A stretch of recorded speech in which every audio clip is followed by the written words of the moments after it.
meeting of the Henry Hudson Regional K-12 Board of Education is called to order. Adequate notice of the meeting was published in the Asbury Park Press and Star Ledger in accordance with the Open Public Meeting Act. And notices were forwarded to the board members and were posted as required. Roll call, please. Ms. Guerrero? Ms. Knox? Here. Ms. Kozik? Here. Ms. Melnick? Here.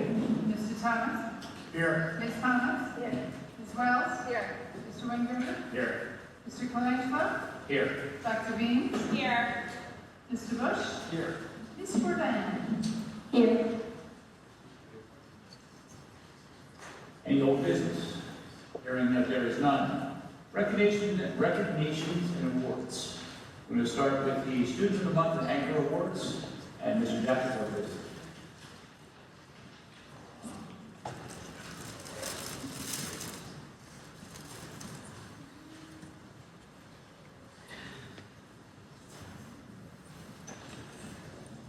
Once again, for those standing in the back, there are some seats up front.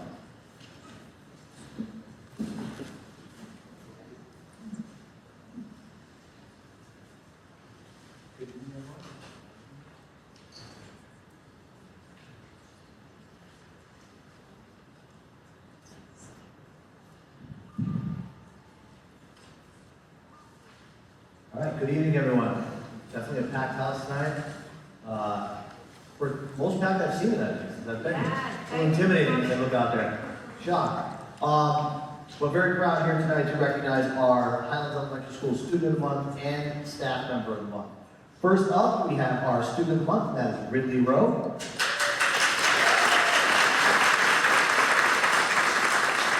Ridley is a self-motivated student who takes pride in everything that she does. Ridley continually works to better herself academically and always takes time to help a friend in need along the way. Her kindness and dedication make her a wonderful role model for her peers.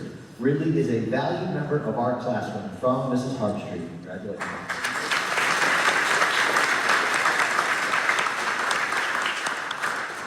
And our Highlands Elementary School Staff Member of the Month is Mariana Sergis.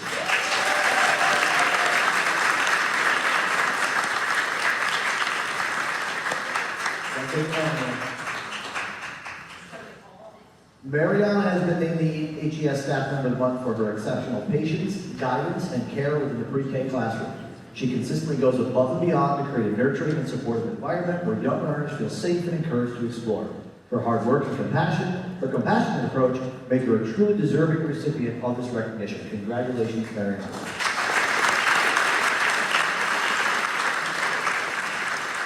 And Mr. Ferrisi.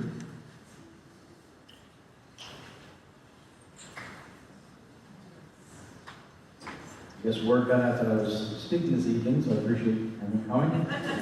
Our Student of the Month, we have a Finn Bailey here.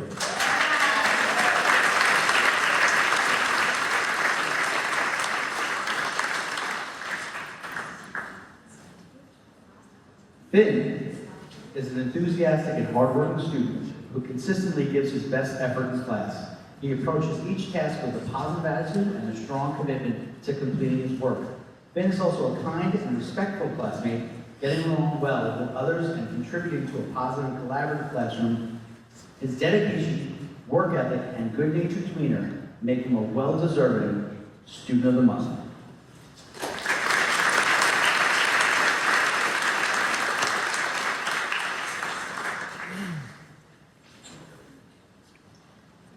And now for our Staff Member of the Month, Johanna Atkinson.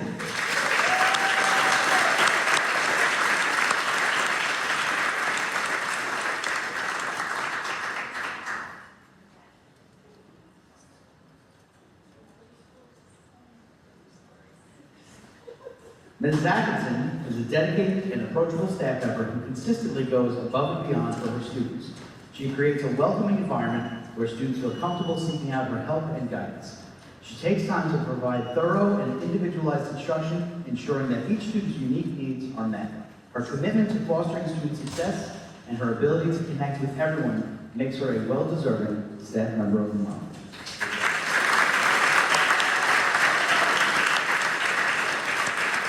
Mr. McCarthy. It's always fun having to follow Mike up here. So, good evening, everyone. I love that it is almost light out and we have some spring sports out there on the field, so it's a great time of year. So we do have our traditional awards. We have our Student, Athlete, and Artist of the Month.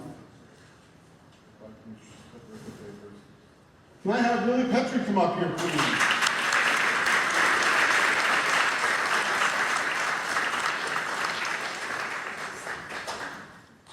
This student has recently come to me and said they want to make a challenge for themselves to do better all around. For the past month, this student has increased their study habits, consistently completed all of their work, participates in class, and has become a leader among the other students.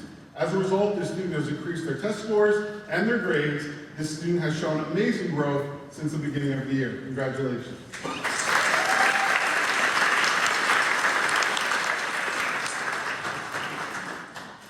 Vaughn Austin, where are you, sir?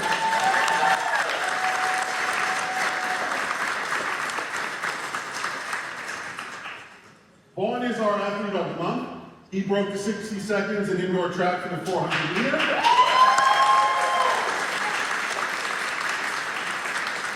A huge lead for a sophomore runner, and I can tell you, having someone like him in the building is wonderful. He also likes to take the most dangerous trails when he's hiking. We talked about that.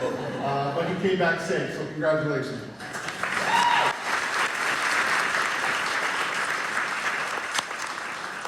Is Delaney Clark here?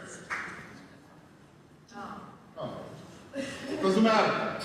We celebrate her anyway. This student is a new member of the drama club, playing a supporting role in our upcoming production of SpongeBob. Despite the fact that this student has not worked with us previously, they have emerged as a leader by example of how to best participate in the drama club. Their attendance is exemplary, their creativity at rehearsal is top-notch, and their overall positive energy is a pleasure to work with. This student understands what it means to make a commitment and knows how to put in the hard work that is necessary to produce high-quality educational theater. Congratulations, Noah.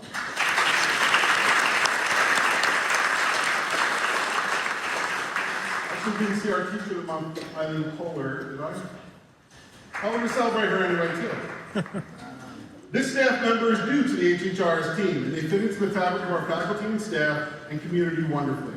This teacher goes above and beyond to engage their students in creative work, recently having students design, create, and model over-exaggerated masks for an assignment, which was inspired by the work of contemporary visual artists. It is a pleasure to work with this person, and it is inspiring to see how invested they are in providing their students with the best possible educational experience. Congratulations to all the awardees.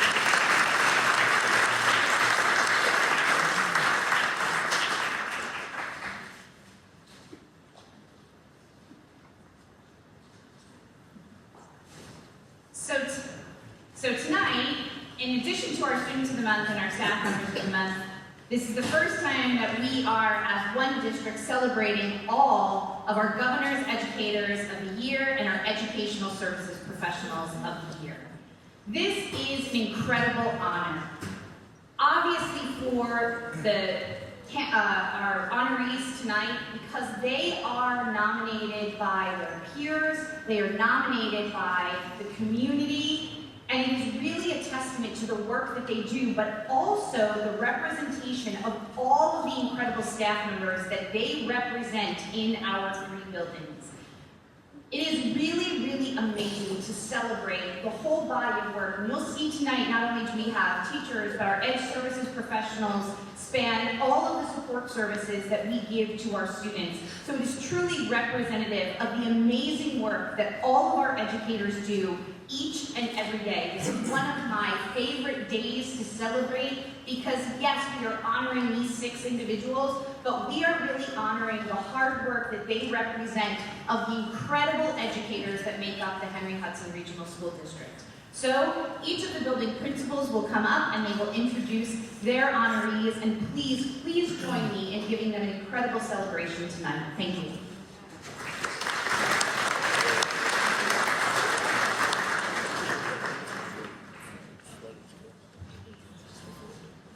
All right, thank you, Dr. Beams, and congratulations to all the award winners tonight. And I would echo also what Dr. Beams just said about this being such a positive occasion, and seeing so many teachers here and staff members here to support our award winners says a lot as well, so really cool to see. Congratulations to everybody. Our honoree as our Teacher of the Year is our kindergarten teacher, Miss Kimberly Montana.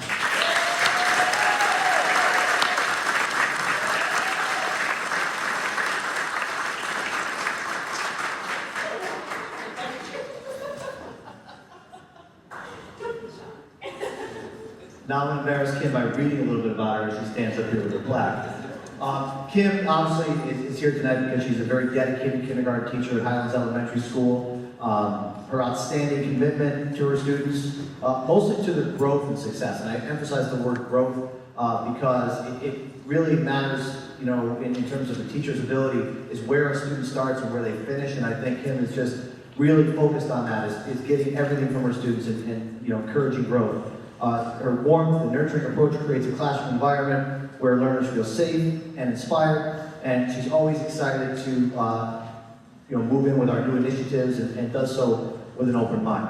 Her passion and dedication has positively impacted not just her classroom, but also our school as a whole. She contributes to many of our school events, including our big breakfast coming up.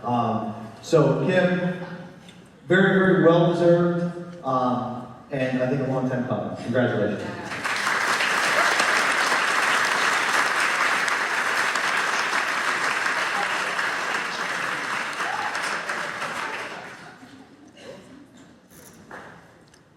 Okay.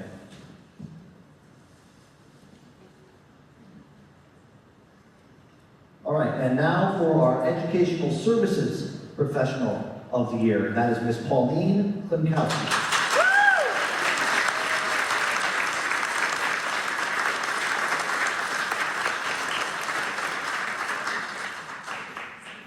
Ms. Klimkowski has been named our Educational Support Staff Member of the Year because of her unwavering dedication to her students and her invaluable contributions to our school community. As a speech therapist, she goes above and beyond to help students develop their communication skills, build their confidence and success in the classroom.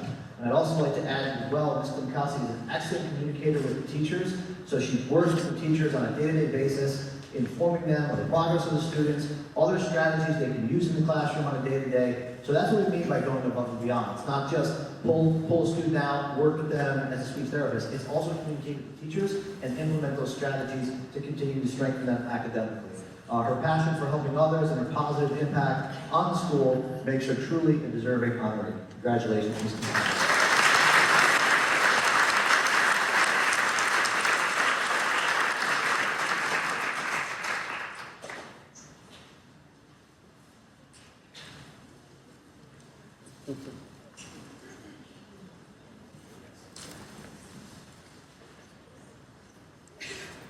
Hello. Thanks for having me back. I'd like to call up this year's Atlantic Highlands Elementary School Teacher of the Year and bragging rights for a year in the Hensel home, Miss Lindsay Hensel.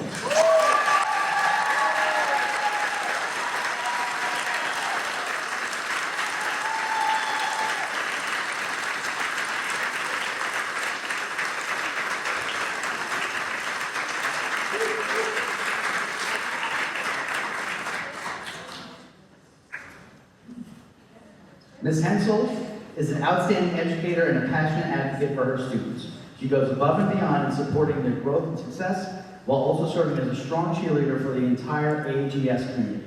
Her dedication to her students and her unwavering commitment to creating a positive learning environment make her the best candidate for our Governor's Teacher of the Year Award.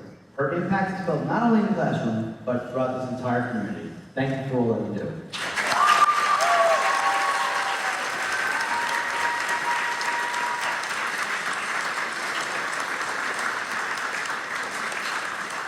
And now, our Educational Services Provider of the Year, Ms. Alyssa Conti.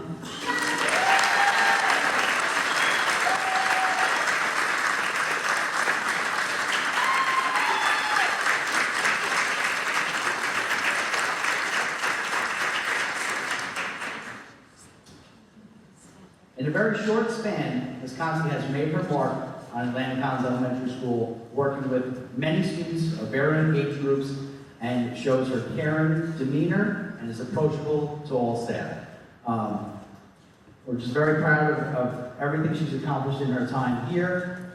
Our youngest learners, when they come into this building, they know they're in a comfortable learning environment when they have Ms. Conti, and we're so happy to have you.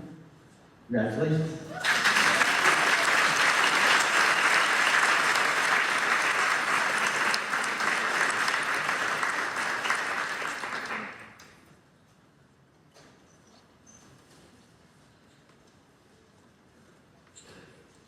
Mrs. Nolan, would you join me up here, please?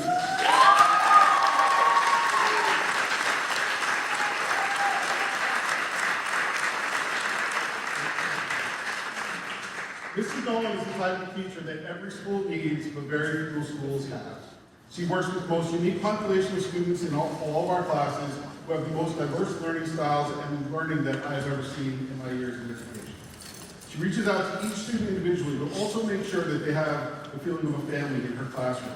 She works with the parents and administration to ensure their needs are met at all times, and that their needs are not just met but exceeded.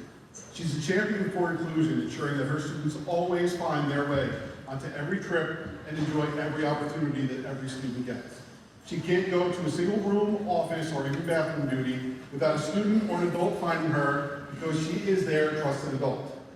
I can tell you from absolute direct experience that I know at least 8 people I can name right now whose lives are better because they know her. And there are many more dozens throughout our community. I know that throughout school there are many more, but there are no people I can think of or anyone I respect more than Mrs. Nolan, and she has made the beginning of my career here and to this moment a joy, and I am super proud to have her as a teacher.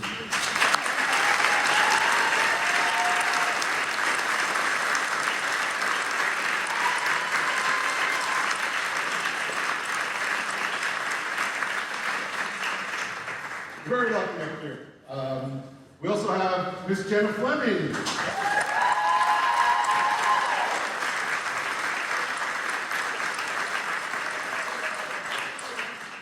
Miss Fleming, soon to be Mrs. Thomas, I believe he is here tonight.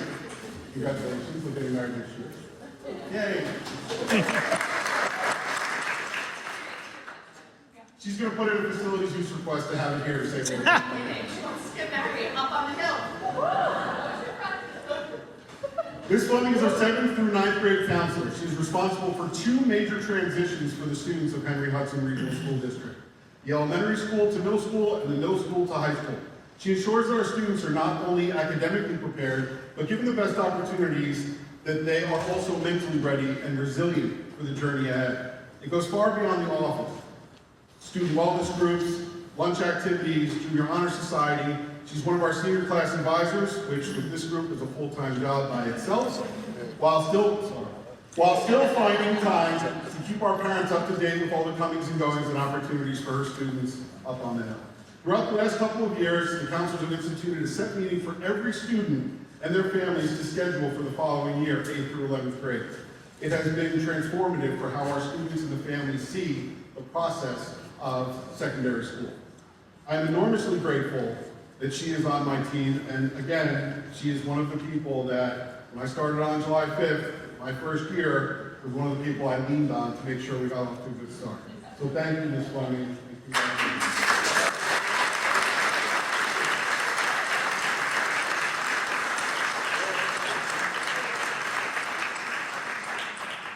Congratulations again to all of our honorees. We are just so incredibly proud of all of you, and I am just so in awe to be able to work alongside you and learn from you each and every day. So congratulations again.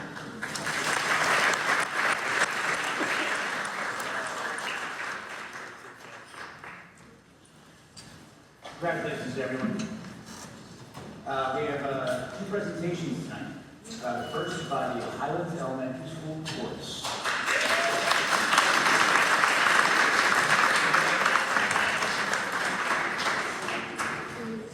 So while our chorus takes their position, I'll give a little bit of an intro. We're very proud this month to be spotlighted, Highlands Elementary School. Each month, as you know, the board focuses on one of our schools and some programming. So we're very honored here tonight to have our chorus on display. So they're going to give you a little preview of Saturday's parade festivities with an Irish tune, and then everybody's favorite, the Highland song. So they're going to hit you with 2 songs tonight.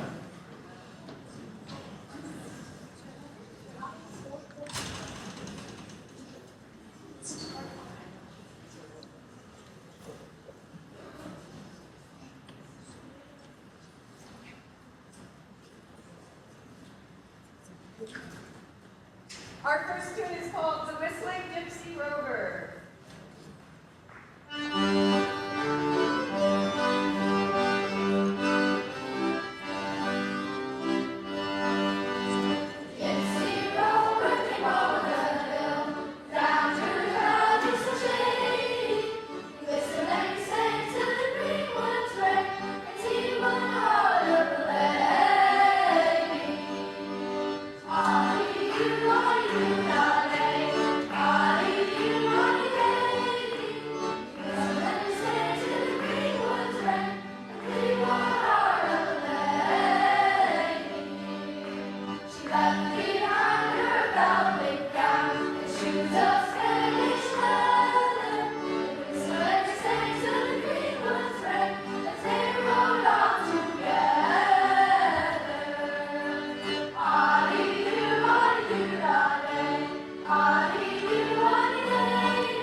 For the next presentation, please let the record show that Mr. Ryan is showing the board.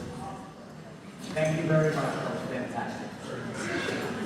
Now we're going to continue that presentation by Mr. Jen and Dr. Baker.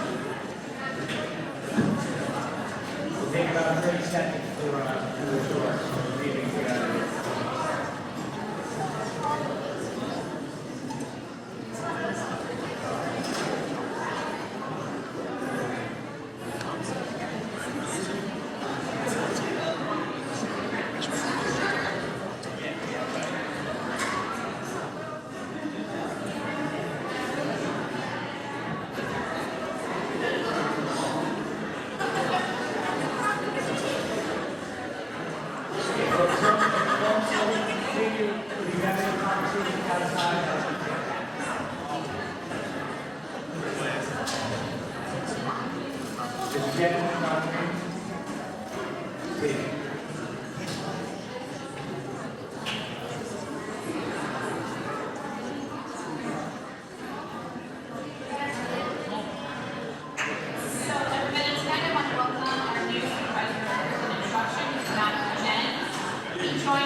having conversations outside, it's greatly appreciated.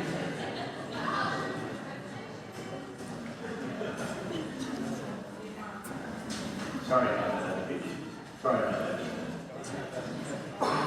So, he's only been with us for a short time, but in that short time, he's already had a tremendous impact, and we have done a lot of work together. And so, I'm here to support him, but really, he is going to present our mid-year data overview. So, Mr. Jens? All right, thank you very much. Nice to see everybody for the first time. We've had a very fast-moving couple of months. I've had a good amount of time to really review data and get back to me about the teachers and take those. That's really what we're. So for our benchmark study, we want to be talking about the benchmark assessments that happen within our district. Those are assessments that are happening through different platforms, assessments that are testing our student growth. So, a couple considerations, things I want you to think about as we go. So I'm not going to read through all these, just important things that we should consider when we're looking at it. Big change in the standard this year for ELA, and then pending for math. The state didn't tell us until the absolute last moment that the math standards are going to be put off for every year. So most districts in New Jersey, including this one, were already writing and already budgeted and already implemented the standards. So we went ahead and took care of our curriculum, but we'll see how that goes with testing in the future. One of the biggest changes that we noticed was implementation of foundational reading skills. You may have heard this talked about as scientific reading, things like that, and those were new things that were put to the 2023 standards. And so all kind of really the building blocks that it takes to read were more focused on and spelled out and spoken specifically. The standards, which they were not previously in the 2016 iteration. For ELA, they're writing an informational text standards. Used to be in a separate section called companion standards. Okay? They're pulled into your regular reading standards as well. Okay? So, informational texts are obviously very important, and they're kind of a vital part of what most people do on a regular basis. And so, the standards here are viable for that. We're writing writing commands.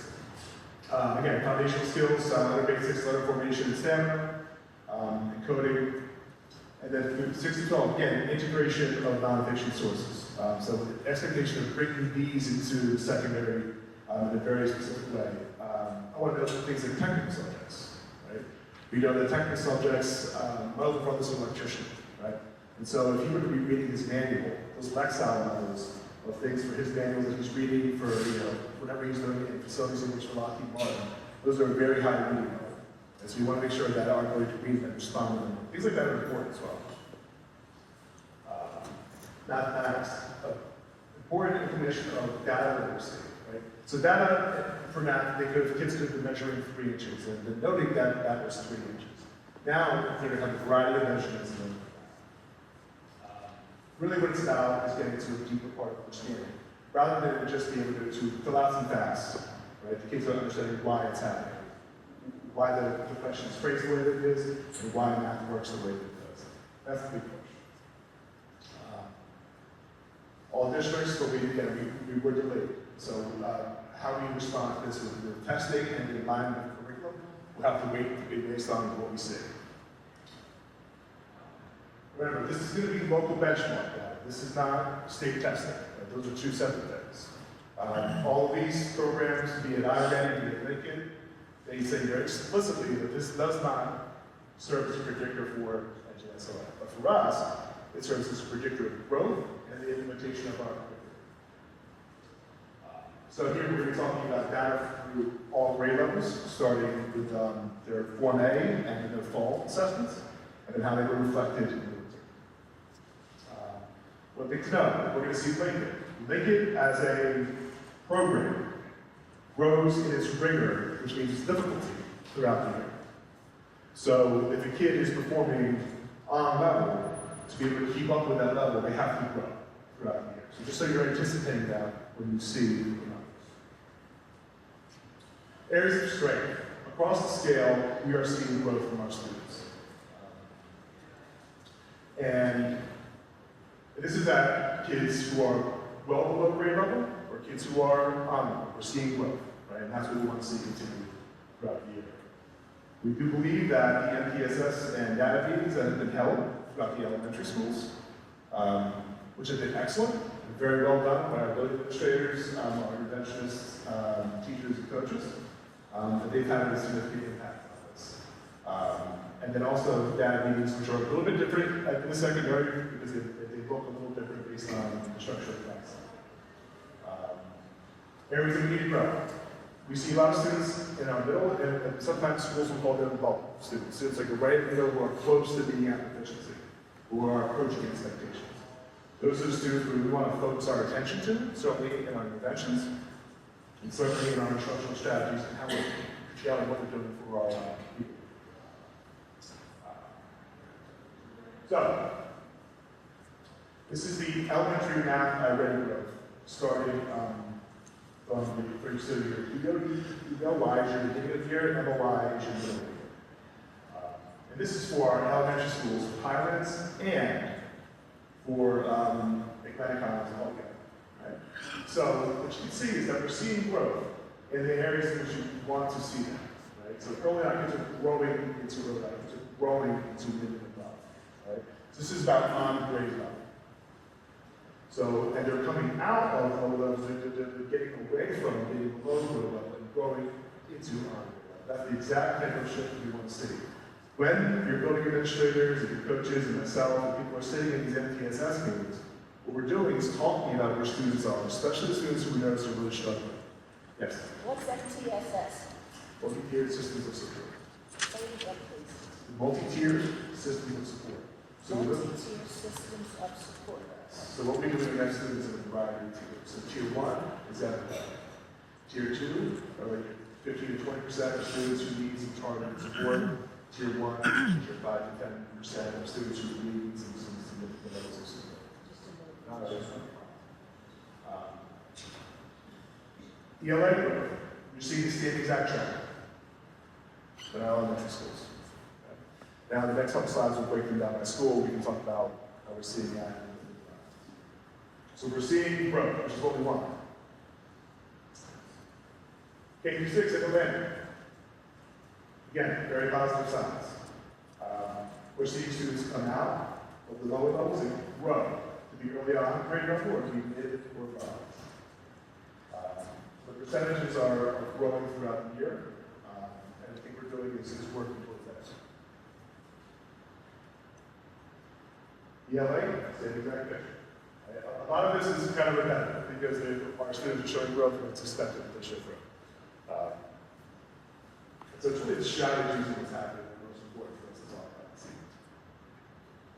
Highlands is experiencing a visual growth, number one, because of A, supports, but also just remember that there is a demographic population in Highlands where we're having our special ed population that is also testing with us, and we also have higher rates of ML students working with us as well. So the supports that are being given to them. And I apologize, if you could, some of the board members are having trouble hearing you, I really appreciate you kept it as close as No problem. So we're seeing some significant growth here in Highlands. So things to celebrate. Growth is evident across the board. As expected throughout the year, students are being instructed, and they're growing from that instruction. The multi-tiered systems of support, the interventions that we have, we're working for our students. Part of what we have is more sustained collaborative walkthroughs. I walk through with both the principals, myself, and we see what's going on in the classrooms and we get feedback.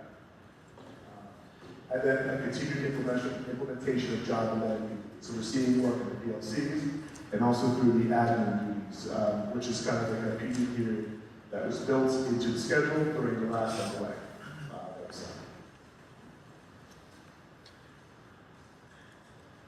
Opportunities for growth. We're encouraging to continue to teach into our pacing guidelines.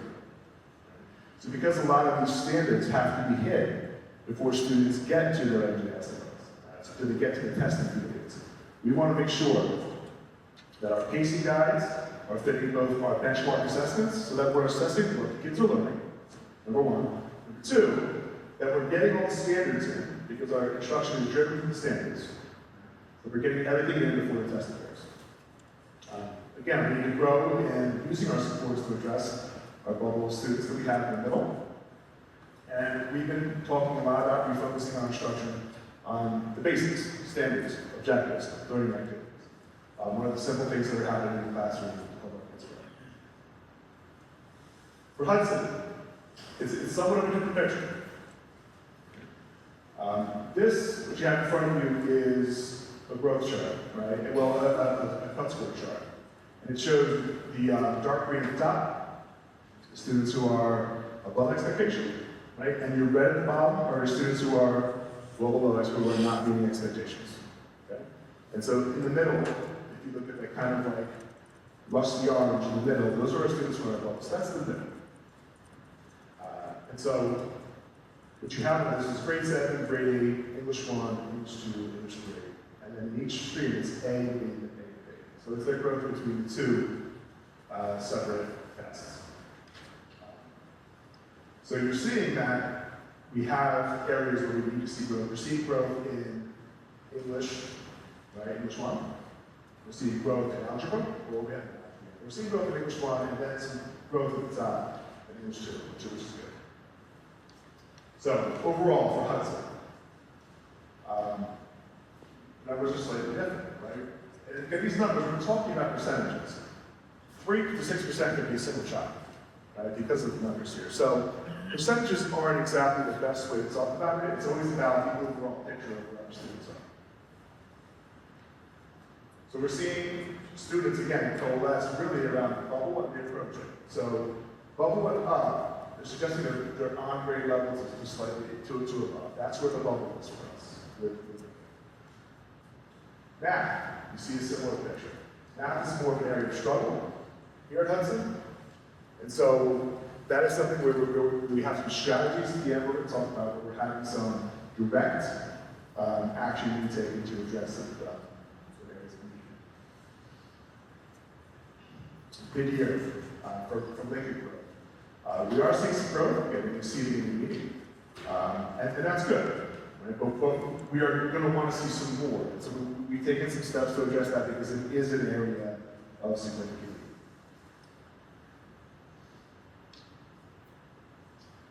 So overall, we have some celebrations that in English 1, Algebra 1, and Geometry, we're seeing some positive growth off the top.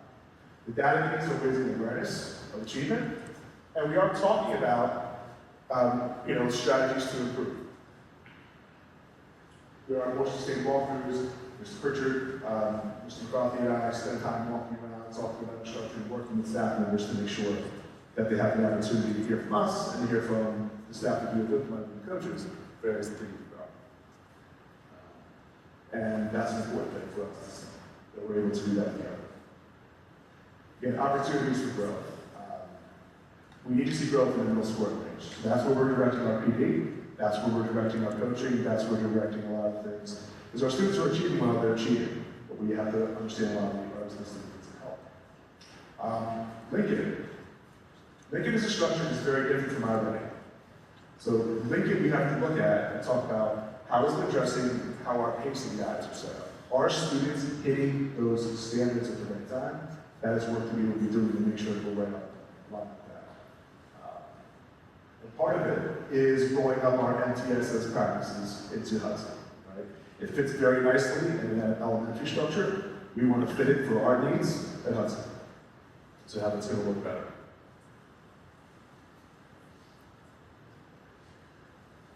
Strategies for improvement.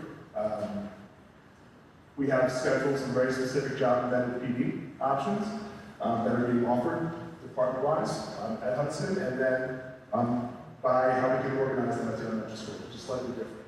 We had a team who was here previously for Nick. He was the assistant director for a while, and he is giving some content-specific instruction. We are having him meet with people specifically at Hudson, and he's kind of see where we have gaps, and he's providing some coaching on that, and he does a great job.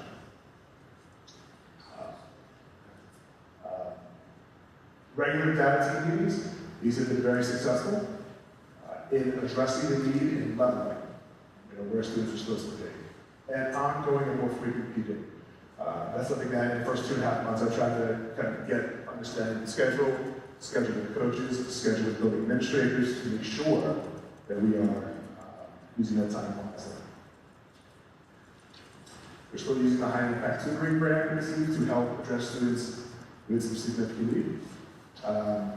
We have increased ESL instruction. This is, for our head values, this is a tough thing. So most of sometimes are coming to us in different ways. You have a kid who comes in who may only speak Ukrainian, and he may not know the language very well from his own because they receive kind of education in that. So students can be weak in 2 languages. Right? So the instruction can be difficult. So that's an important thing to work with that. We are continuing to work on our literacy program. Wonders was implemented for this year, and we provided PD, and we're continuing to work on that. It's an interesting program. I like how it's structured. It provides a ton of opportunities for our teachers to provide very formative assessment. And we are also continuing to implement MTSS and the RTI program, which we have discussed already. Questions? Yeah. Is the Wonders program the one that's used for the ELA 7 labs? Different. Okay. Wonders is just K to 5. Yep. Yes. Can you go back in the slide for a minute to any of the square, any of the squares? Now, you said MOY is middle of the year, and BOY is beginning of the year. Okay, so this is a good one, because we did one. Can we see a couple more? Okay. The beginning of this year was 24%, but the middle of the year is 18%. So there's, that's a loss. I don't even know what the year is. But I'm seeing more losses than I really anticipated seeing with all the coaching. I know you know. How long have you been here? 2 months. 2 months. 2 months. 2 months. Okay, 2 years, it's okay. So it's supposed to have been very difficult for you to walk into this. But we need to see more progress, and when I'm looking at these charts, I'm not seeing, I mean, you say these are good news and stuff, but I'm a little, I saw better news. This one. We do too. This is the challenging side. But also remember, you're talking about percentages, right? And 6% could be a kid or 2 kids, depending on the class and depending on the grade. So 18%, I don't even know what the school is. Right. 18% of the enrollment? 18% of the students who are not taking the other courses. Okay, and 24% of the students. And this is all the way up to 100, I'm not okay. I just want to understand. Yeah. So that has something to do with it. No, and that's what we're talking about. There are those areas in which we go, right? And we're trying to target our instruction in our PD. Part of it is looking at this and saying, hey, we have an initiative. And what Wicked does, which is interesting, is certainly after the second test, you can go on and talk about Dr. Beach is going to bring the system on this and what thing you pay attention to. Is they have something from the depth of knowledge. So you can see what you have, another extra score levels, you can see where the students are struggling and you can address that. And the depth of knowledge, the depth of knowledge tells us how much they understand. The difficulty of the question. The difficulty of the question you're asking, and if they understand the question. How much did that drop from the exceeding the silver kids that got in college and just saying, oh, work that hard anymore? Now, this is actually only from 7th through 11th. So it's, again, also they can remember, as I said earlier, it adjusts throughout the year, so it gets harder. So it's growing, and it's anticipating, it's adaptive to growth. So we have to say, hey, we expect you to grow too, right? And that's how we do it. So one of the other things that Mr. Jens pointed out in his presentation is this is our first year of the implementation of the new ELA math standards. So we have to go through 1 year to see what the alignment is in our pacing guide, because while we're going through our pacing guide, the standards that are being taught, we just may not have gotten to those standards by mid-year. So they don't necessarily, they assess all of the grade level standards, Remember, this is not like progressive learning that it takes from 9 to 10. If I'm an 11th grade student, I'm being tested on 11th grade standards, all of them, and we're seeing where they progress. So we may not have gotten to those standards yet by the time we give a mid-year benchmark.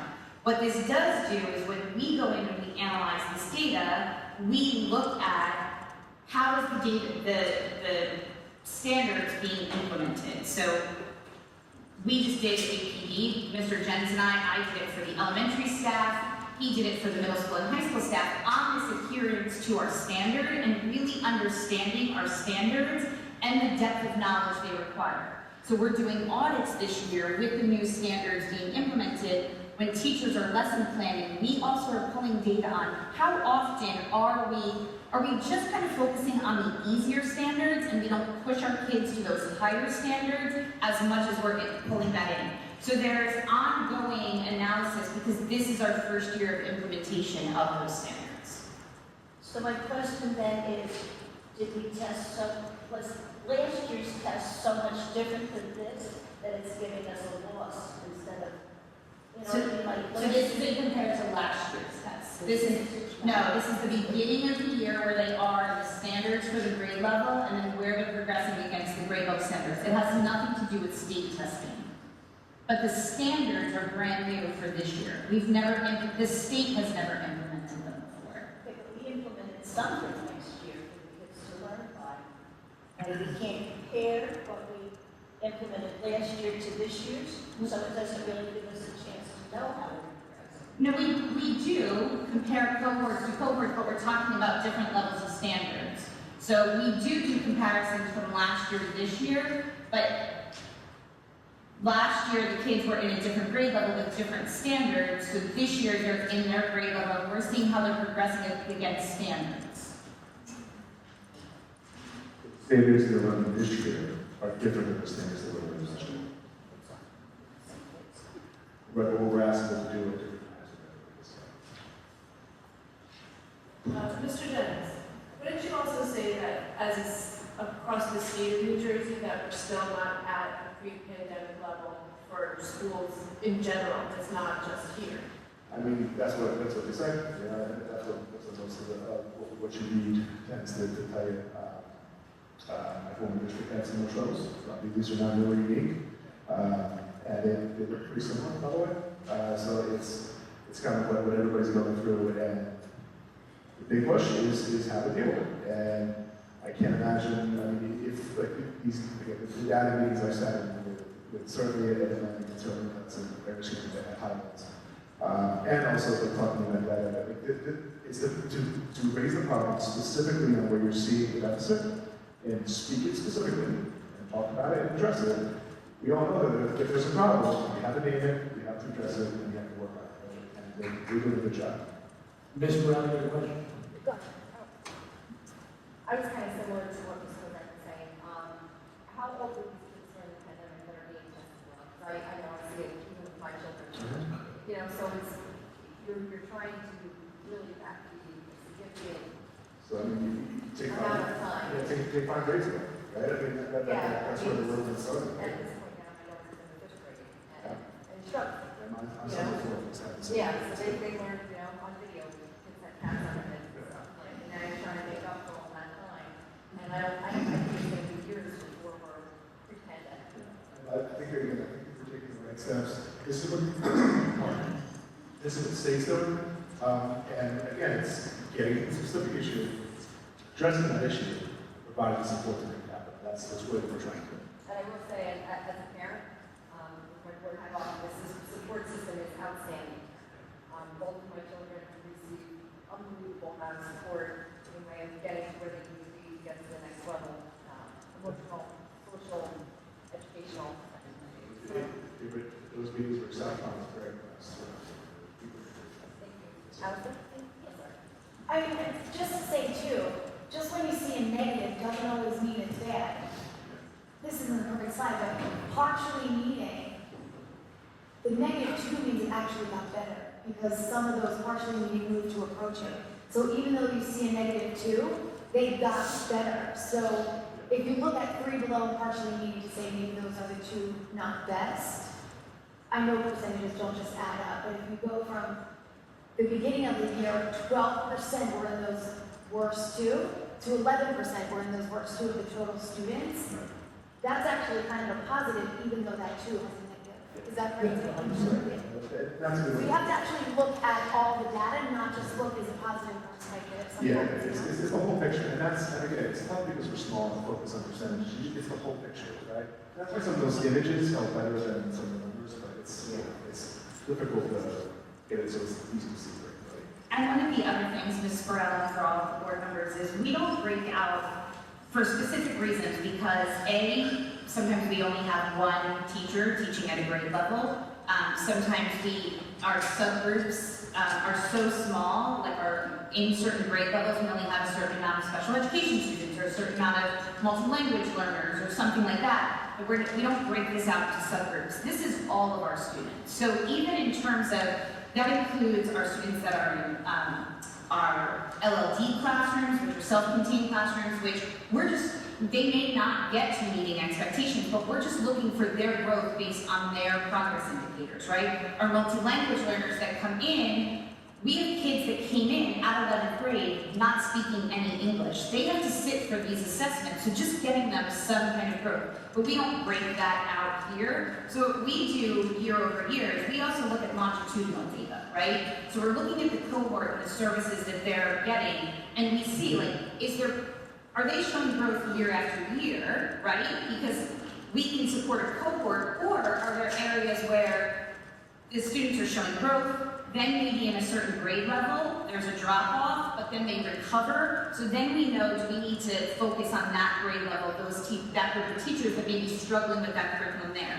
But you have to look at that over 2 to 3 years. You can't look at longitudinal data over a couple months. And so as we've been doing that, and again, with new standards, we can't compare last year to this year because there have been significant shifts in the standards, like Mr. Jennings said in the beginning, that they took things and they made them part of the mainstream standard that was just kind of in the companion standards before. That means that wasn't focused on in the standard. Now all of a sudden this year it is something that's focused on. It's also more focused on those higher level critical thinking or depth of knowledge skills. So we're working with our teachers on a regular basis on, okay, now these standards have elevated expectations. What do these standards mean? Because they're new for all of them. So that's work that we're doing. Mr. Jennings, sorry, I have a few questions. So we mentioned local bench holders, local placeholders. Right. Is that just this district, or how many districts is that? The counties, the state? For us, what about myself? Okay. Also, is there any way for data from the blanket programs that you would run, like which school districts or the state are implementing and applying blanket programs and showing any similar data? So I don't believe that they can do that. So Make It is a data warehouse. It's just an assessment. So we don't make, for our local benchmarks, we don't make comparisons to other school districts. And Blanket is a data warehouse. So it's a benchmarking system that other school districts use, but they may have different programs or resources that they use. So when we talk about local data, it's what's happening in our classrooms with our students and our teachers. They're not comparisons to other school districts, and we don't make them to other school districts because we don't have any control of their systems. That's also like if you are high. State's not really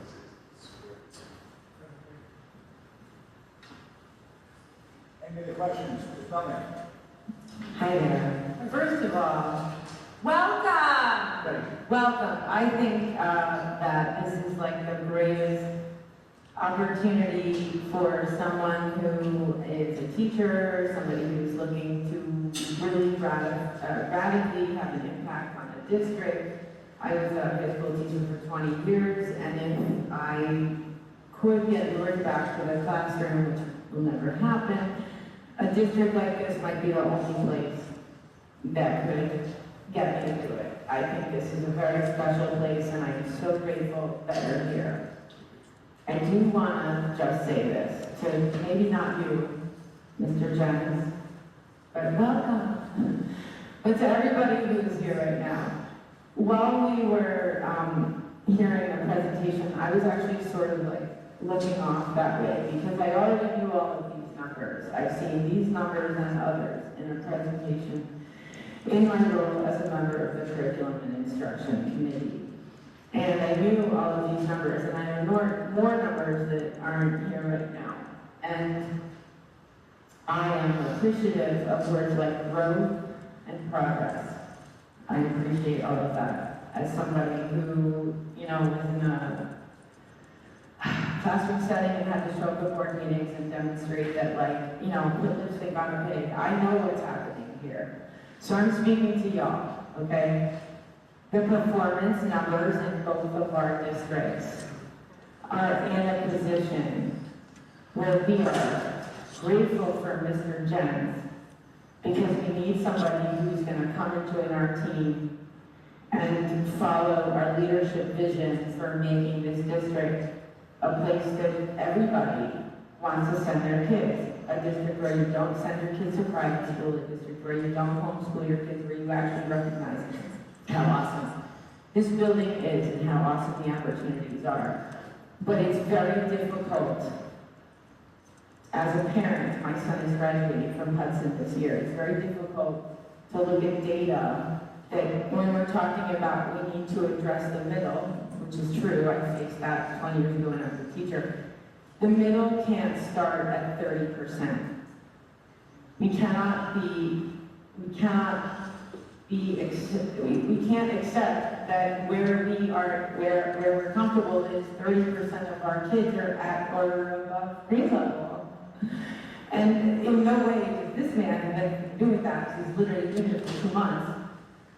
But at some point, this Board of Ed is gonna have to accept that our performance, and it's not just in comparison between our two districts, our two districts are underperforming, especially with all of the money we pay, especially with the overhead on our administrative office, especially with the constant turnover of this position.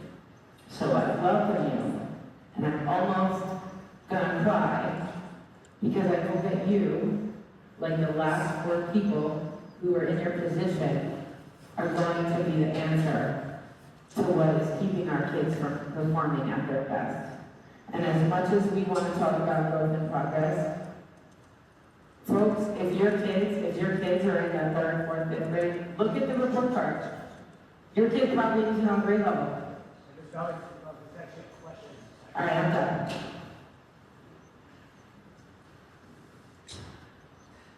Anything else? Thank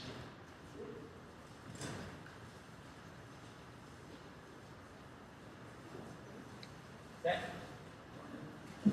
Thank you, Mr. Jens.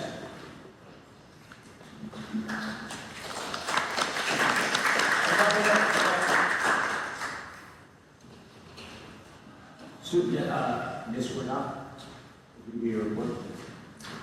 Hello, everyone. From Atlantic Highlands Elementary School, we have that Mr. Andrew Wolf is thrilled to share the outstanding success of the 2025 Kids Heart Challenge, sponsored by the American Heart Association. Our students participated with incredible enthusiasm and dedication, making a remarkable impact. This year, over 128 students registered for the challenge, with 20 students and their families completing Finn's mission. Additionally, 26 families gained essential hands-on CPR skills, knowledge that could one day save lives. Most impressively, our school community raised more than $14,000 in support of the American Heart Association's life-saving work. Through active participation in the Kids Heart Challenge, the school continues to play a vital role in promoting cardiovascular wellness both locally and nationwide. By supporting this initiative, we are not only improving heart health awareness, but also contributing to critical scientific research and education that benefits millions of Americans. Mr. Wolf is especially proud to announce that since 2012, the school has raised an incredible lifetime total of over $200,000 for the American Heart Association.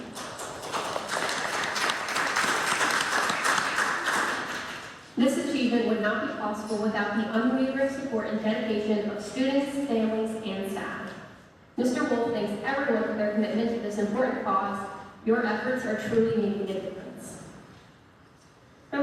Elementary School, we have that the Student Council will once again be organizing a door decorating contest and Spirit Week centered around neurodiversity. Each homework class will be creating a door display that celebrates neurodiversity and students' uniqueness. Doors must be completed by Thursday, April 10th, and will be judged by the following day.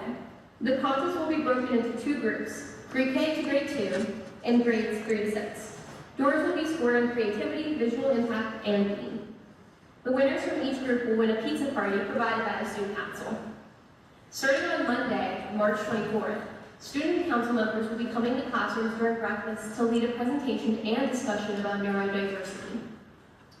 AGS set a new school record for money raised for the Kids Heart Challenge, raising $6,036. For their efforts, students will be rewarded $500 in PE and wellness equipment, compliments of the American Heart Association. Special thank you to Ms. Cook for organizing and to everyone who registered. Also, thank you to our Healthy Heart Ambassador, Sean Luber.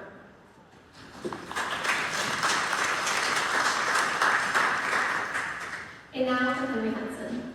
We have that the Henry Hudson STEAM Academy would like to extend their sincere gratitude to the Ardelinos and everyone at Timber LLC for their hospitality in welcoming our junior and senior STEAM students. Through this experience, students gained valuable insight into the technology and machinery behind Timber's incredible products, as well as inspiration for their own educational and career paths. The HHRS Admiral players are proud to present the upcoming middle school musical, the SpongeBob Musical. When the citizens of Bikini Bottom discover that a volcano will soon erupt and destroy their humble home, SpongeBob and his friends must come together to save the fate of their undersea world. With lives hidden in balance and all hope lost, a most unexpected hero rises up.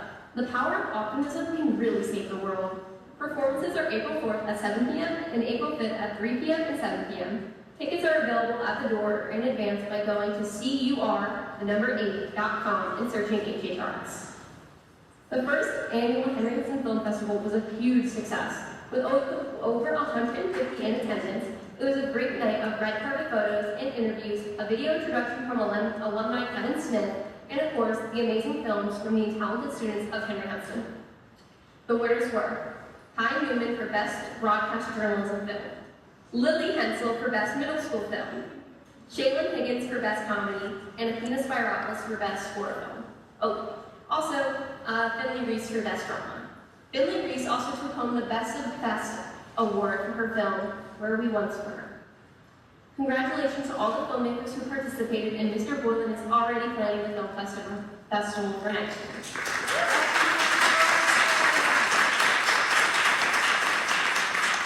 Mr. Boylan is here tonight. He's right there.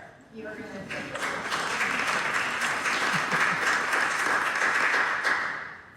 On March 12th, Evelyn Knox represented Henry Hudson as a regional finalist of the NJ Poetry Out Loud state competition. Evelyn was one of 12 New Jersey students to compete. Her poise and talent made her a noteworthy competitor, and her efforts into resuscitation were simply breathtaking. Evelyn was supported by her family, friends, teachers, and superintendent at this prestigious event. We look forward to Evelyn's future with this program. As a state finalist, Evelyn has the opportunity to now participate in Poetry Ourselves, an original poetry competition for the NJPOL 12 state finalists in which she can write or perform original poetry. We wish her luck as she begins to craft her own poetry for this next adventure. Kudos to Evie.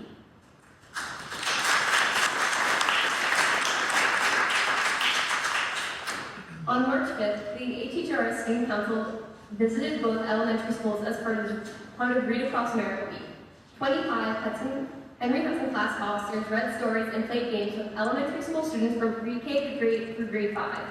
6th grade elementary students participated in a Q&A session with our members, in which they were given the opportunity to ask questions about everything they wanted to know about becoming an admiral this September. I had the pleasure of sitting in a bunch of 6th grade classes, and it was really delightful.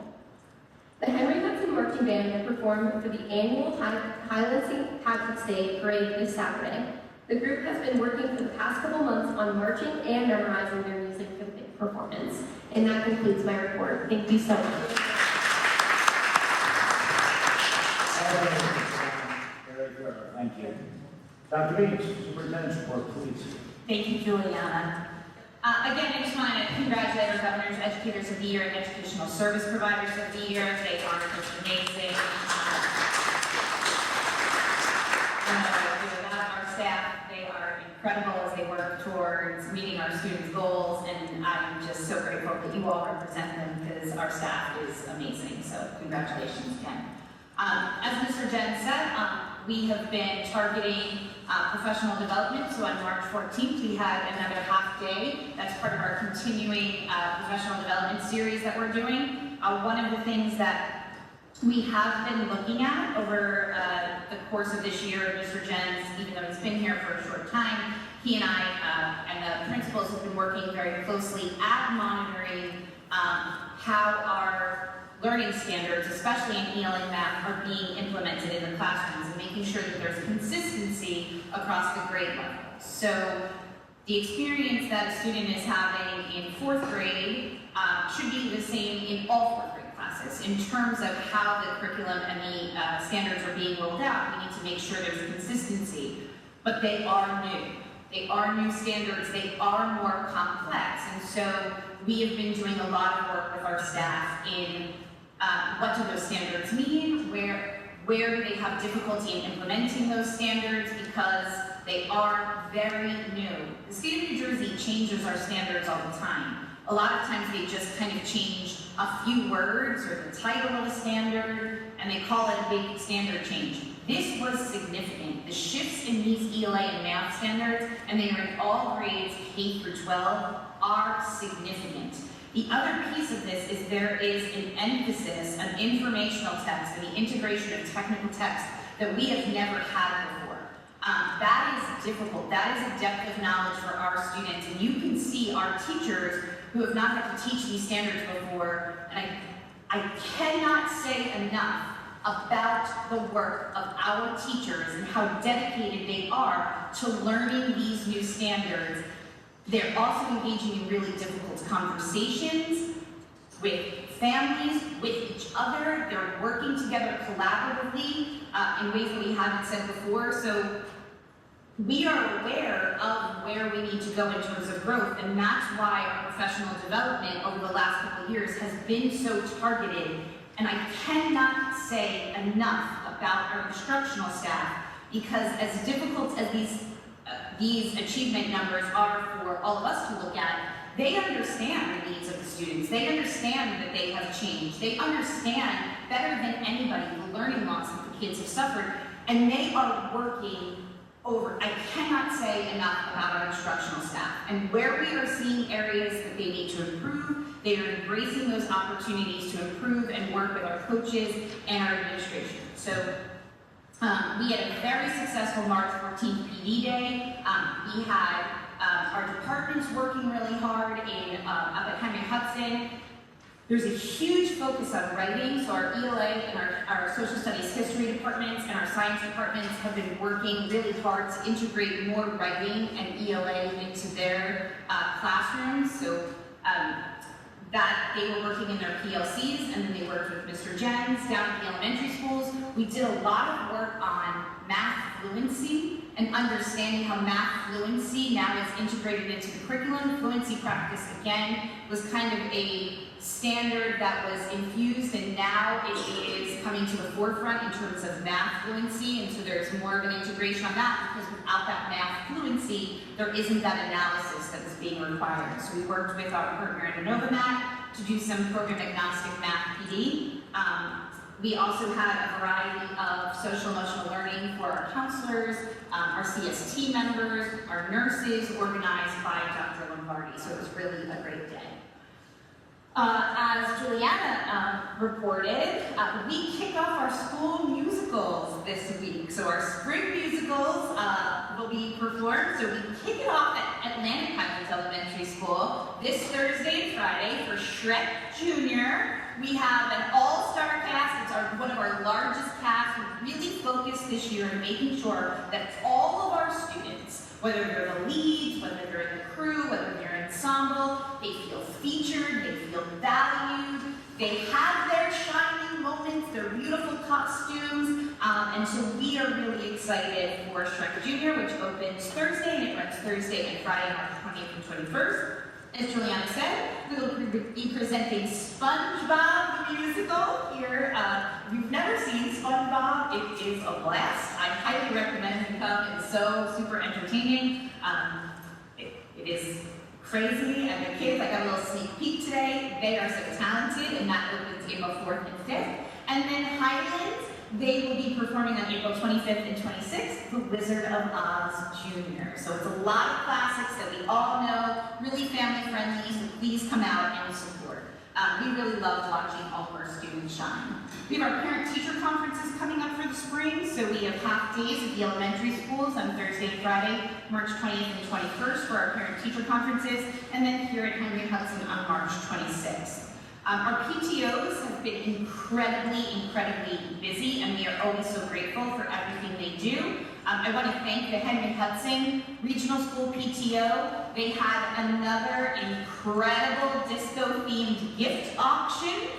It was a lot of fun. Our staff members come, members of the community are there, our administrators all had a table. There was a lot of winning. There was some disappointment in not winning a basket, but everybody has a ton of fun, and they raised so much money for our staff and students. I cannot thank them enough. It is an incredible night. Our Highlands Elementary School PTO has their big event coming up. It's their Tricky Tray event. That is going to be on May 9th at the Red Bank Elks. The doors open at 5:30. This is also an incredibly fun night where there are tons and tons of prizes to be won.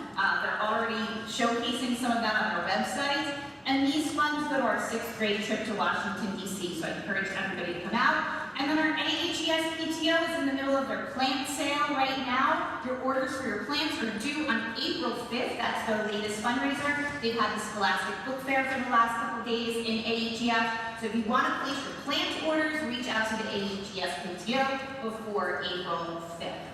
I did have the privilege of being at Poetry Out Loud to see Evie Knox perform. Just to put this in perspective, Poetry Out Loud starts with 12,000 students in the state of New Jersey.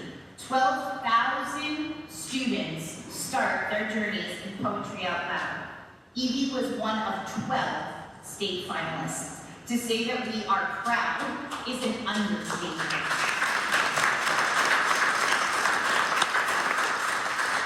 Evie was also one of the youngest competitors. She is only a freshman. Most of the competitors were juniors or seniors. To see this level of poise, confidence, emotion, understanding was just unbelievable. I've had the privilege of going in supporting Lydia Smith when she went on her journey in Poetry Out Loud, and now Evie, and it is truly remarkable. And I am so grateful to Mrs. Merrigan, who keeps this outstanding program going and at the forefront of what we're doing here. It just was an amazing event. Mrs. Knox, congratulations. Evie was fantastic.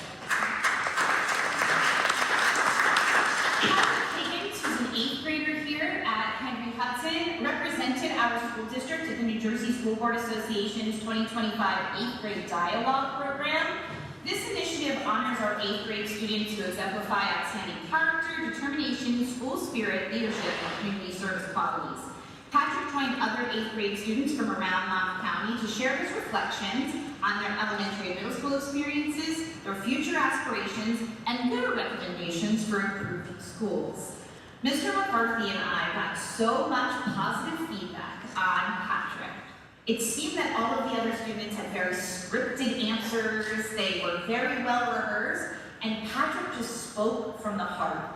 I had superintendents who were there, other board members who were there that came and complimented Patrick, and he was just so inspiring, and we're so proud of him and how he represented our district in Monmouth County. And then we have some other really exciting news. We just got a press release on March 13th that the National Interscholastic Athletic Administrators Association is pleased to announce that our very own Mr. Eric Pritchard has been recognized by the NIAAA as a certified athletic administrator.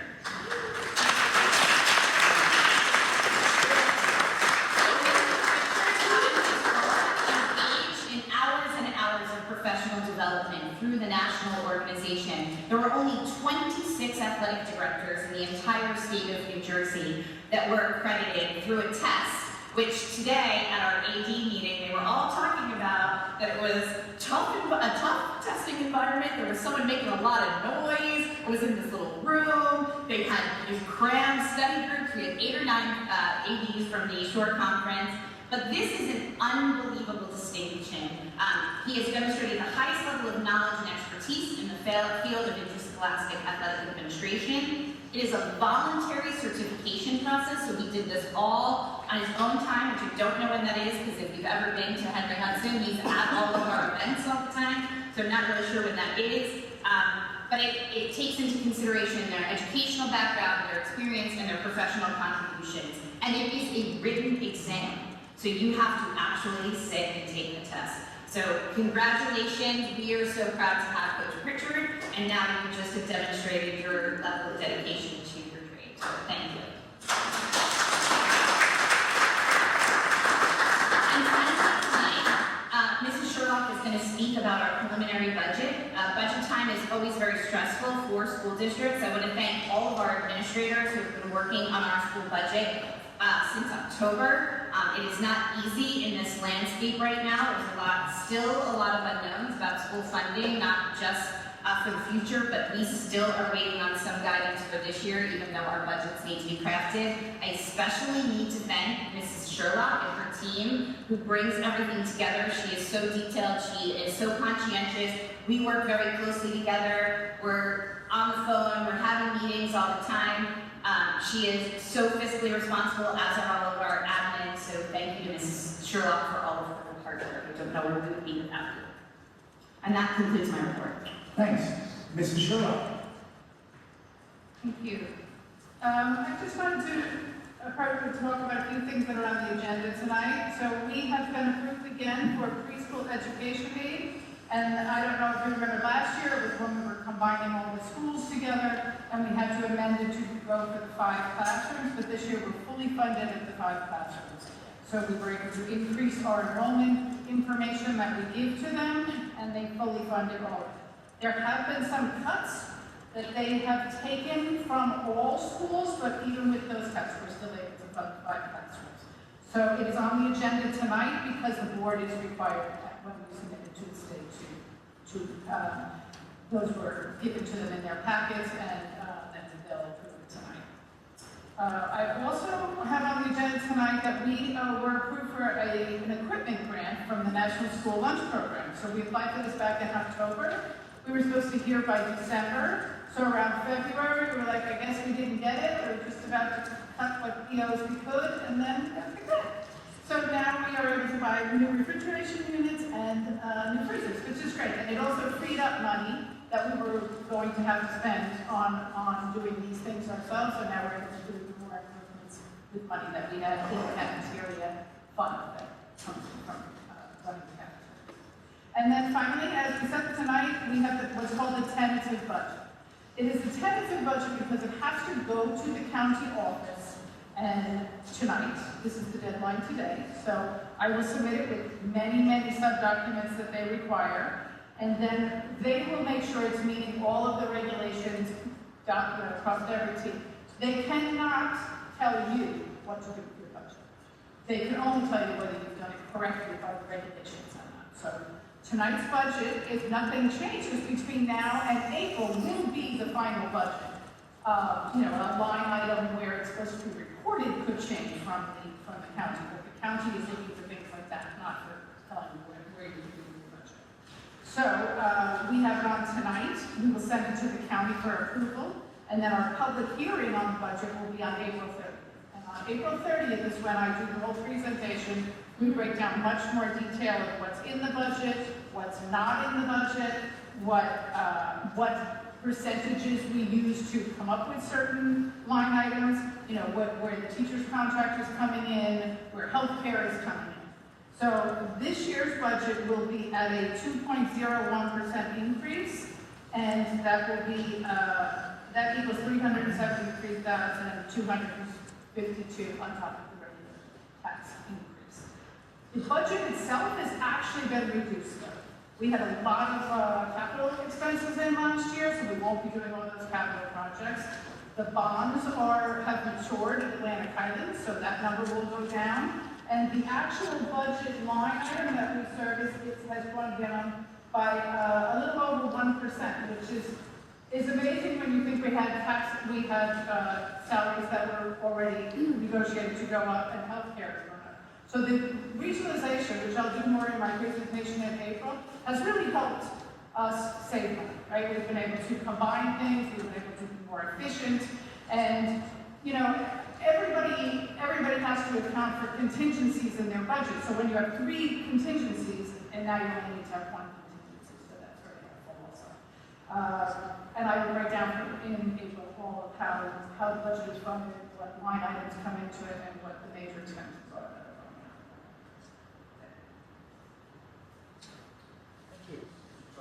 Thank you. Now, in my report, I have 2 quick things before governors. We do assign delegates to the estimate. So if anyone would like to volunteer, think about it, and we'll decide that next month if you're all right. Mr. President, before we move on, is it appropriate for members of the board to ask a couple of follow-up questions in the reports we just heard? From Mrs. Sherlock's report and Ms. Deeds? Yes. No, I think it's a written Great, report. fine, yes. So, next meeting, just so everyone knows, we'll assign the delegates. I'm sure it's a high-paying job, so. The other thing, before we go down the path of anything about regionalization tonight, I do want to say that Ms. Knox and I received an email roughly 36 hours ago, a copy of which was forwarded to Dr. Beans from a member of the Seabright Council. We were unable to connect yesterday because of both of our jobs and different volunteers, but we will attempt to connect at some point in time, obviously before the next meeting, but next week. As of right now, please verify, nothing has changed since it's the last report. Once again, it's about 36 hours ago, this email came through. We just haven't had an opportunity between Little League and church and all that sort of stuff yesterday. And that is my extensive report. Mr. Conzo, I have a follow-up question about your designation of an NJSBA delegate. Sure. Is there a reason we're waiting a month to? Really, because I want to see if everyone wants to look into it. I mean, Ms. Knox, who has interest in doing it, maybe they have. Was there a delegate to the NJSBA with the transitional board? I'm not aware of that, to be honest with you. Well, there's 2 members who run the transitional board here. Did you guys have a delegate to the NJSBA? It's not.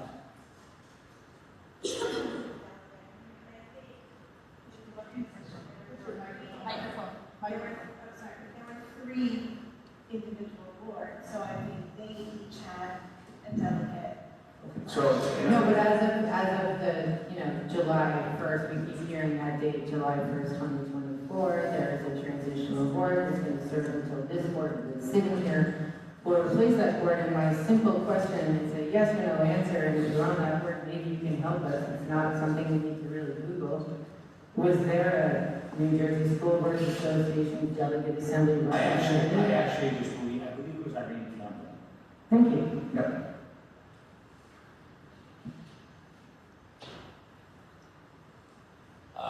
Sorry, I'm just button folks, I'm usually loud enough for everybody. Committee reports. First up is Mrs. Kozik, the Personnel Committee. Thank you. We had a great conversation. We talked about the upcoming school year and the excitement over it. And we also talked about how all schools are fully staffed right now and everybody's doing great in their current positions. So that's all I have to report for that. Thanks.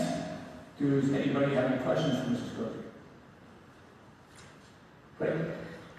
Instructions and programs. Mr. Whitberg, please. We had a meeting March 10th. Ms. Kozik, Ms. Malik, Ms. Wells, Mr. Jens, and Dr. Beans and I all attended. Mr. Jens stole most of my thunder for this report, so I'm just be quick here. We've been talking about the Novomat program for a while. We are not going to move forward with full implementation as of now. It lacks complete development for a few key components, basically around alignment with New Jersey state standards, so we're not signing up now. We will potentially do it if they kind of fill out the rest of the program and we're comfortable with kind of how they're going to move forward. Talk about the 6th grade math curriculum alignment. So right now, 6th grade uses big ideas math, what it's called. And it doesn't really fit in with what K-5 does, it does not fit into what 7-12 does, so we'll actually align with the SOLID program, which more closely ties 6th grade to 7-12. And then summer program funding considerations. So right now, everything is funded through ESSER, which is elementary and secondary school emergency relief grants. That includes kind of the STEAM camps and the other enrichment activities that we have. We are considering putting some fees together to offset those costs, but nothing's been set yet. And the programs are included in the budget that will get an overview of tonight and then a due diligence in April. That's it for me. Any questions? I don't have a question, but I have a follow-up. As a member of the committee, I think that there's a lot of discussion about, like you just said, I'm ready and all of these programs. I think that a lot of, and I'm saying this in a productive, meaningful way that the board, I hope, will take to help our kids. I keep hearing about programs, and we need to find the right program, and we need to find the right this and that. I mean, at the end of the day, we are literally talking about elementary school kids being able to do multiplication. And I think a lot of the people in Highlands, I can't speak for Atlantic Highlands, would just like to hear that, like, the students are getting down to daily practice that results in results, because so far I feel like we're constantly looking for all of these programs. We're looking for all these programs, we're looking for the right curriculum, we're looking for the right program, and at the end of the day, something has to happen. Because everything we're saying can't be true. The teachers can't all be doing awesome, the curriculum can't be all awesome, the kids can't all be awesome, and 80% of our kids aren't on grade level. Something doesn't add up. So can I just address the program piece of it? So we actually are not moving forward with a new math program because we don't think a program is the issue. What we think is the issue is getting to the instructional standards and the instructional practices that our teachers need. There has been not targeted professional development for our teachers. This is discontinued that program. Mrs. Miller, can you please let Dr. Means finish? Sure. So we have had the Ready Math program in K-5 for the better part of 7 to 8 years. So the teachers, they wanted to explore new math programs, same way that they did the ELA program. So in elementary school, they had school-wide, I think it came in 10 years ago. When I came in, they asked to explore a new curriculum resource because they didn't feel that the curriculum resources were helping them meet the needs of the students. So we put together a literacy committee that met for over 2 years. They looked at different programs. At the same time, Can I ask one question? Yeah. When you say program, you mean like iReady computer program? no. So an actual curriculum resource, right? So they need materials to teach in the classroom. So when the teachers come to us and say that they don't feel that the programs, and most programs go through a 5-year cycle because your standards change over 5 years and the expectations change. So every 5 years we do a cyclical review of our programs and our curriculum alignment. That is a best practice. That's also why a lot of our curriculum resources have 5-year contracts, right? You sit through them, you see if they're still meeting the needs of your students because needs change on a regular basis.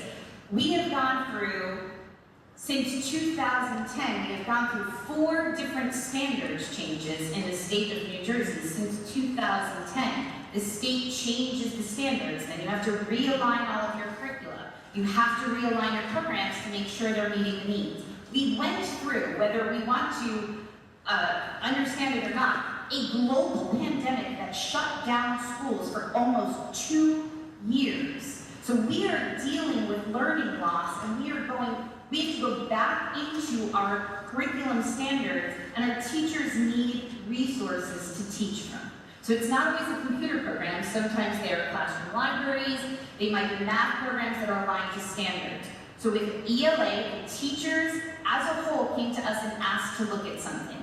Up here at Hudson, our math programs were not all aligned. We were using different vendors and different programs, so the programmatic instructional practices were not aligned for Algebra 1, geometry, so that's when we brought in SATIS. Again, driven by the teachers, they select that because it's a resource they can use in the classroom.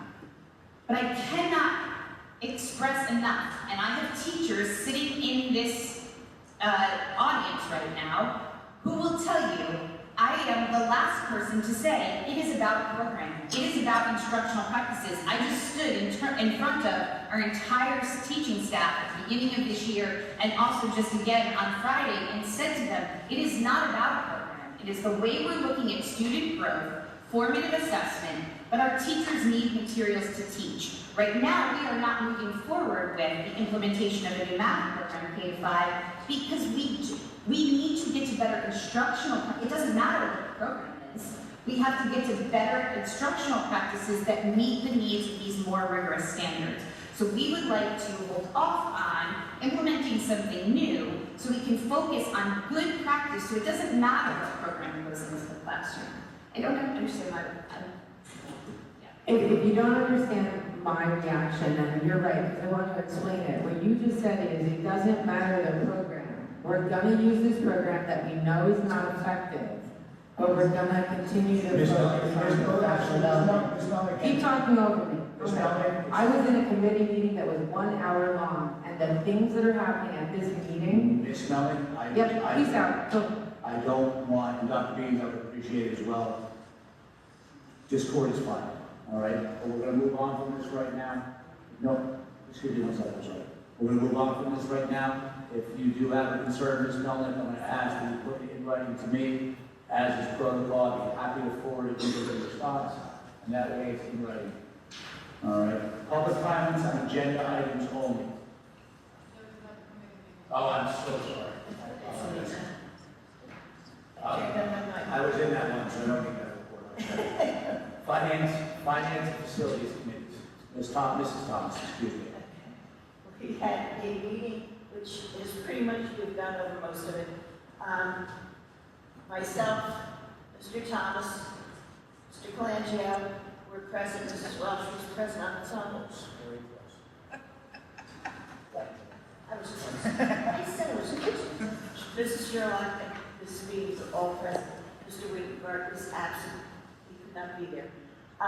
Mrs. Sherlock gave us a real rundown. She is wonderful in her field, and it was very easy to understand. And she told you about the equipment, which was on my report. And we adjourned after looking at all of this, and we did discuss some concerns about, we discussed, it's been a long meeting, some of the things that are going on with building new grounds and our new administrator of building new grounds. But it was an excellent meeting, and I'm sorry that it didn't make sense. You were actually perfect at the pronunciation of my name. Now I have to stay for school. Rich, can I just ask a quick question? It's still Sure. like, No, I it is. just don't know where to put it. You know how we get the text messages for the school? You'll get like an alert, like you're gonna have to. Yeah, but they don't say which school they go to. It says Henry Hudson Regional. So I go, oh, half day, one, which day? Like, is there a way that that can be added to the message? I don't know, I'm sure other people have that issue too. It says Henry Hudson Regional School District, here's your message.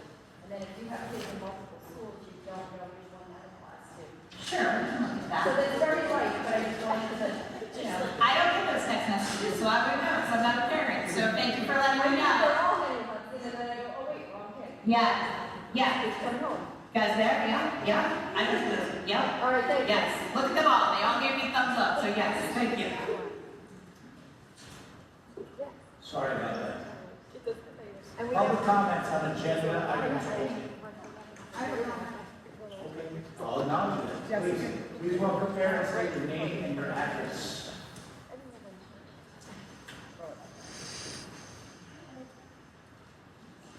Jessica Newman, 121 Waterwick Avenue. I see we have a new instructor of curriculum and, what is it called again? I'm sorry. Mr. Jen Chapa. Yeah. Curriculum instruction. Okay, I've been here about 15 years in the school district. He's probably the 7th one we've had, maybe 8 or 9. I'm looking at the numbers. I can't speak for Atlantic Highlands. I can only speak for Highlands Elementary School. And the numbers have been consistent in the past 15 years, pre-COVID, post-COVID, whatever. The kids still can't multiply. Maybe Ms. Melnick's presentation wasn't the best way to do it, but she's not wrong. The numbers are low, the math numbers are dropping. The kids can't multiply. They can't.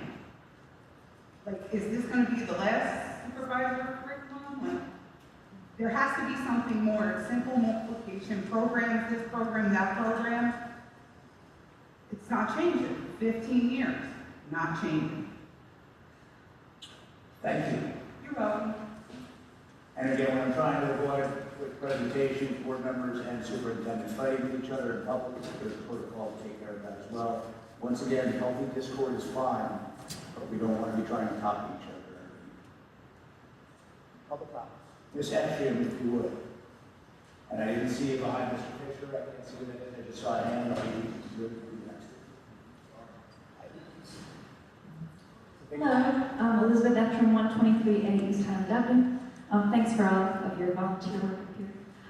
Really quickly, let's see, on page 6 of the agenda, I think it's for the strategic planning 3D model.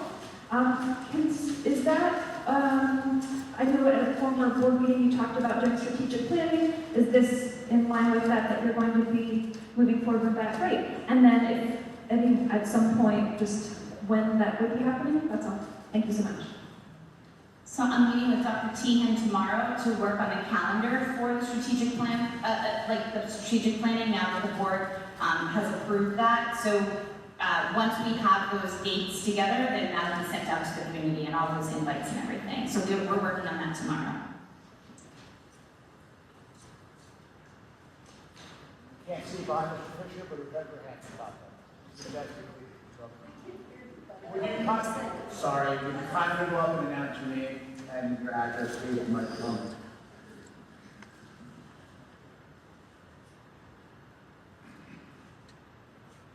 Jody Olszewski, 27 Grand Tour Highlands.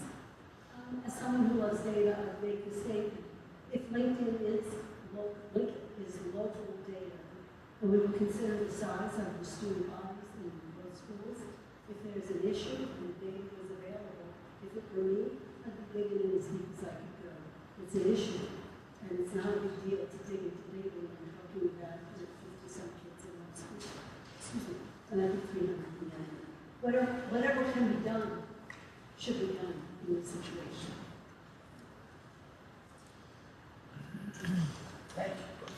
Thank you, Mr. Chesney. Appreciate it. Once again, I've never needed a microphone in my life. Yes, miss. If you would, please. Right there. Yep. In the sweatshirt. Yep.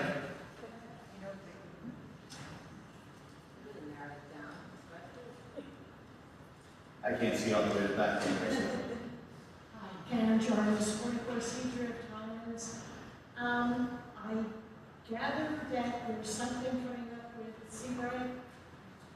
There's nothing on the agenda. We don't know. I just detailed before people asked about Seabright. We did receive a communication. We were unable to get together to look at it and review it. Okay, I look forward to hearing about it. I think there was a promise that it was a first. Just one thing, we're going to, those types of questions would be on the public comment section. This is only on the agenda items. So in other words, there's 2 comment sections for the public. There's agenda items only, and then at the end of the meeting, there are items that are not on the agenda. That would be a non-agenda question that would be asked at that time. Even though you're still. Okay. Because it's not on the agenda. That's the Robert rules of it. That's all right? fine. Yep.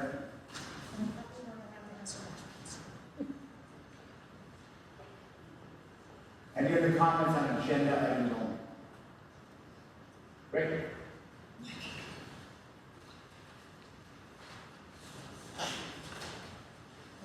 Public Board Secretary certification by Ms. Sherlock, and we need a motion on the approval of the minutes. Motion. Second.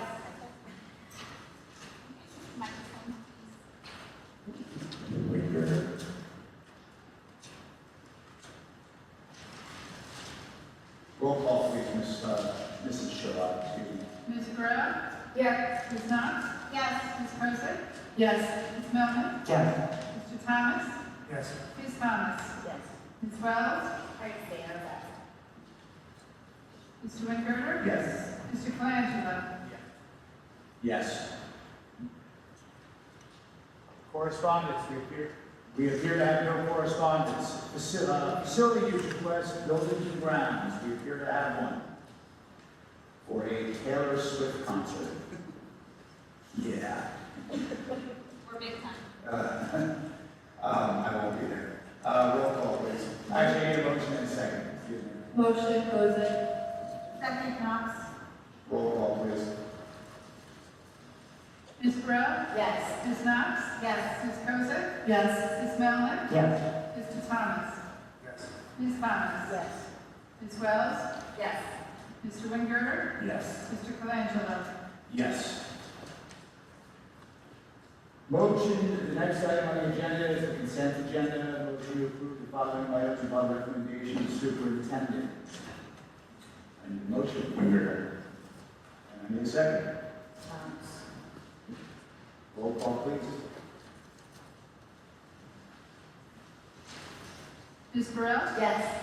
Ms. Knox? Yes. Ms. Joseph? Yes. Ms. Melman? Yes. Mr. Thomas? Yes. Ms. Thomas? Yes. Ms. Wells? Yes. Mr. Wingberger? Yes. Mr. Colangelo? Yes.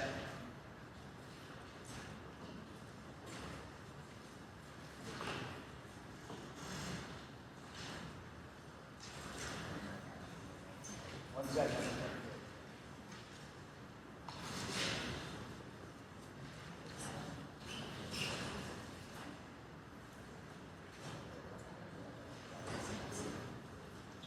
Next item on the agenda is the tentative school district budget. Ms. Sherlock detailed it relatively extensively earlier in the meeting, so I need a motion. Wingberger. And I need a second. Knox? Roll call, please. Ms. Guerrero? Yes. Ms. Knox? Yes. Ms. Joseph? Yes. Ms. Melman? I will abstain. Mr. Thomas? Yes. Ms. Thomas? Yes. Ms. Wells? Yes. Mr. Wingberger? Yes. Mr. Colangelo? Yes. Any other new business from any board members, excuse me? I don't have any business, but I have a quick question. I've been noticing a lot of local organizations working their tails off to help support our sixth grade trip, which is super awesome, and I see a lot of donations coming in. But I never see the board make a motion to accept those donations. So at what point, like the VFW just posted on Facebook, they're donating $5,000 to the sixth grade trip. When do we accept that money as a board motion? We have not done that in the past. It goes into a student activities account, it doesn't go into our regular account, and then the trip is paid for out of the student activities. So the Board of Education is receiving thousands of dollars from a local organization and it's not making any public record of it? We have not in the past put it on the All right. for Thank you. to go to student Does the board accept that? It's just the school activity. We only hold them in deposit and then they spend The it board back. has nothing to do with that. Be careful, money coming in, money coming out. You can't- But usually the donation is made to the PTO, which is a separate organization, and then the PTO works to fund things in the school. So sometimes the donation doesn't come directly to the board. If the donation comes directly to the board, like we did with the Lions Club, with the Vision Screener, Every donation comes directly to the board. not if it goes to the PTO. The PTO is a separate organization. PTO, we take the money for all the donations for the trip each night, all the donations Right. for everything that's going to the sixth grade trip. Right? So we accept the donations, it's not really anything, But the then- board of but then it education goes- isn't funding the trip, the PTO. No, the Board of Education is absolutely funding. The donations, sorry. Guys, here's how we're gonna do this right now. We're gonna have Mr. Bush explain the legal aspects of how money will come in and out. Sounds great. All right. It's actually quite simple, but it's a separate organization from the PTO, which is a 501c3 organization, or it's not, it shouldn't be, certainly it's not affiliated with the Board of Education. Then it's under the IRS considered a 501c3, which means it's a nonprofit, which means that the donator can do what it does with respect to writing off obligations like that, or I should say, the obligations to the PTO, and the PTO can spend it on behalf of however the board allows it to, and it doesn't necessarily have to happen. And similar to just for the record, anybody can go to the PTO meetings and listen to their minutes and do their counting, their. I mean, that's up to the individual PTO.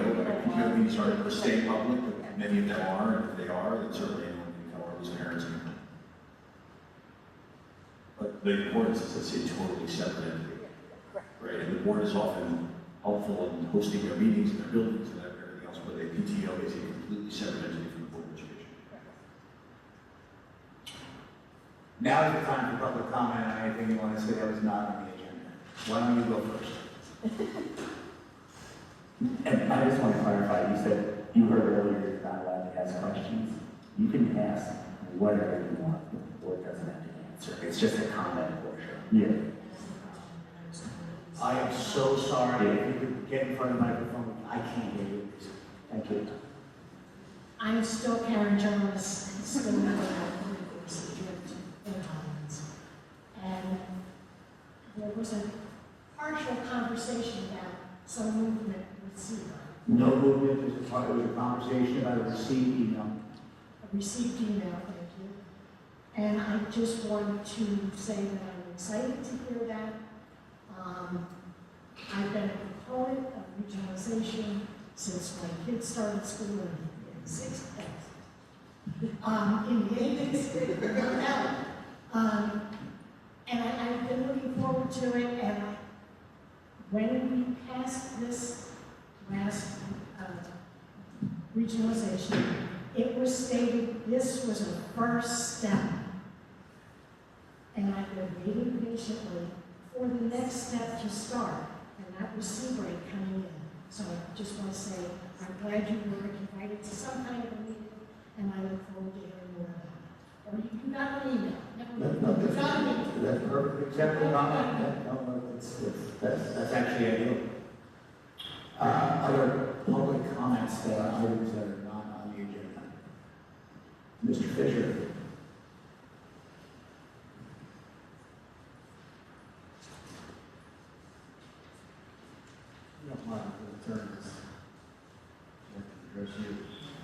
As long as you speak in the microphone, sir, you can look me on that. All right. This also has to do with step 2. Sorry, just your name. I'm sorry, Mark Fisher, 91 Third Avenue. Thank you. At the last meeting, I spoke extensively about how we can get to step 2, what the next steps are, both with this body and with the councils of the 3 boroughs. Mr. Colangelo more than once stated that the boroughs need to talk. They need to start that conversation. And twice he said, nothing we do here, meaning this body, matters if the boroughs aren't talking. Okay. So about a week or 2 after that, I went to my council meeting in Atlanta. And I basically had a conversation with the mayor and the council. And I said, so it comes down to being ready if the Supreme Court judge says Seabright has been to exit Shore Regional and Oceanport. My question is, can the 3 mayors and the Board of Education finance people sit down and hammer out a funding formula, saving, sharing, and the apportionments? Everything they need for the referendum questions. Well, I will say that before any of that, and that's something that the finance chair can address in her committee, but I will tell you, just for your information, the mayors of all 3 municipalities, actually the mayor of one municipality asked for them to get together. I informed them that I would be willing to meet, but I could not talk, I would not speak for this board. And I said that I cannot speak about anything as far as litigation. I was going to talk to Mrs. Knox, or going to invite Mrs. Knox along. It's not a public meeting and nothing like that. It's just to see if, hey, we're here to say, listen, we can't do anything unless you guys do it. Right, so the bottom line of that conversation was, my mayor was not going to initiate any action with the other two boroughs, nor the Board of Education. And her opinion was that initiating that conversation had to come from the Board of Education. So the fact that there has been progress, I guess, that you're going to sit down, Mr. Colangelo, with the... I'm not going to, we're not necessarily going to sit down. You know, listen, anyone could have a meeting. I let Dr. Deans know this was happening as well. All right. So we actually, we are not allowed to discuss anything with Seabright until they are done with the Supreme Court. This is not a planning meeting. This is nothing like that. I keep on saying the Supreme Court because you said Supreme Court. Commissioner, excuse me. But once again, I'm going to say this: they have to work on sharing the region. I don't know. So they being the three boroughs. It might be two, it might be three. That's beyond our scope. Okay, so the mayor of my town told me point blank, she will not take any action until the Board of Education approaches the borough. The Board of Education just now said they're not taking any action until the boroughs approach you with the information. Sounds like the mayor of Atlantic Island is trying to. So I asked the question of our borough attorney, saying, okay, we're at a stalemate. What is the next step? And there really was no difference. So, Mr. Fisher, if I can. Sure. So, this board cannot do anything with respect to Seabright until Seabright is given permission by the Commissioner of Education Understood. to withdraw. Period. We keep talking, well, let's just say this. We keep talking about all these other machinations, and I respect your advocacy. You've been here for years, and I appreciate that. Certainly, I can see your interest in this. But I'm saying this as the board's attorney, that we are not permitted to engage in conversations with Seabright until Seabright is permitted to engage in conversations with us. And that has to be determined by the Commission, not the Supreme Court. I know you're all talking about the Supreme Court. The Supreme Court has nothing to do with that issue. It's the Commissioner of Education who has this matter. It's under advisement. It's under consideration. We anxiously await determination on that, but for right now, that's it. okay, and I respect everything you just said. However, we can work things in parallel. And if the conversation of the boroughs can hammer out the language for the referendum questions for the three towns, it will save time once a decision is rendered. Correct? No, not on the terms of the settlement agreement. The settlement agreement is very clear that we're not to, as a board, unless we violate the terms of the settlement agreement, the board could decide to do that. We are stuck right now in the same position that we've been in for quite some time. And Seabright has to be able to be permitted to get divorced before there's any consideration of a marriage by this board. And that relates to any action that could potentially be taken by this board to move into any next step that you're describing.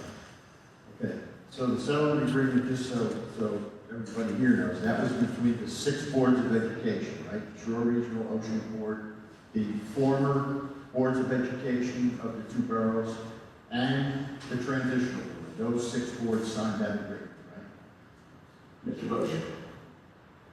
No, this board, in the prior iteration of the board, I don't remember what month it was, I was preparing that information, but June?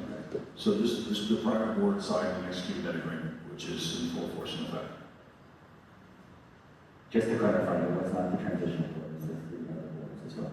Right, yeah. So it was and that was the agreement with Shore Regional and Ocean Board, right? Those present. It was all 4 boards that were in full board, that were there at the time, which, and obligations carry over by law to this board as well. Okay. Meaning this board, like the board that was sworn in January.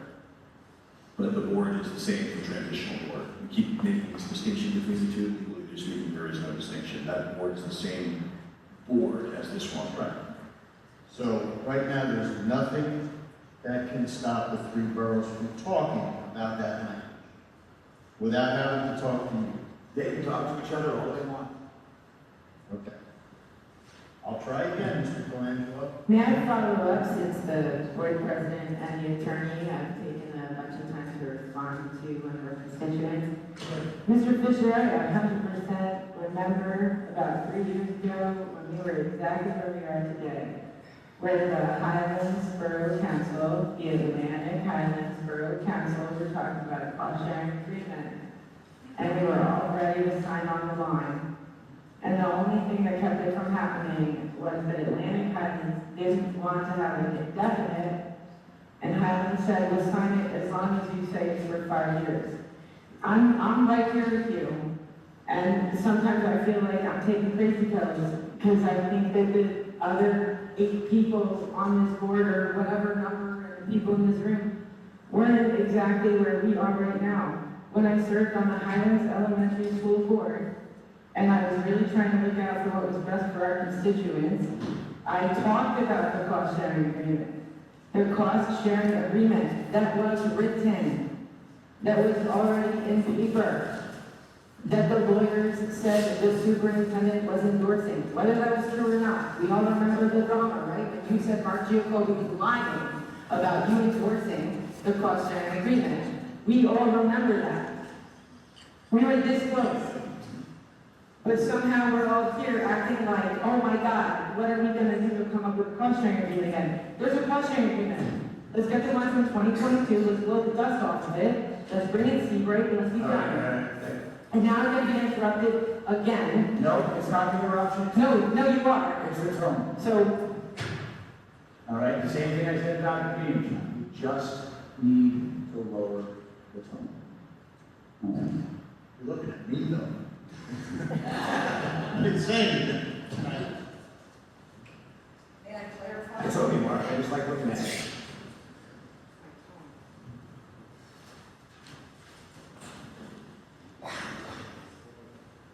Carolyn Bruyon, 12 Mill Street, Highlands. There is no mystery here. I called Brian Kelly in Seabright, and I called Lori in Atlantic Highlands, and I called Rich. And I said, I would like for us to informally get together and let's start talking again. That's it. There's no cloak and daggers.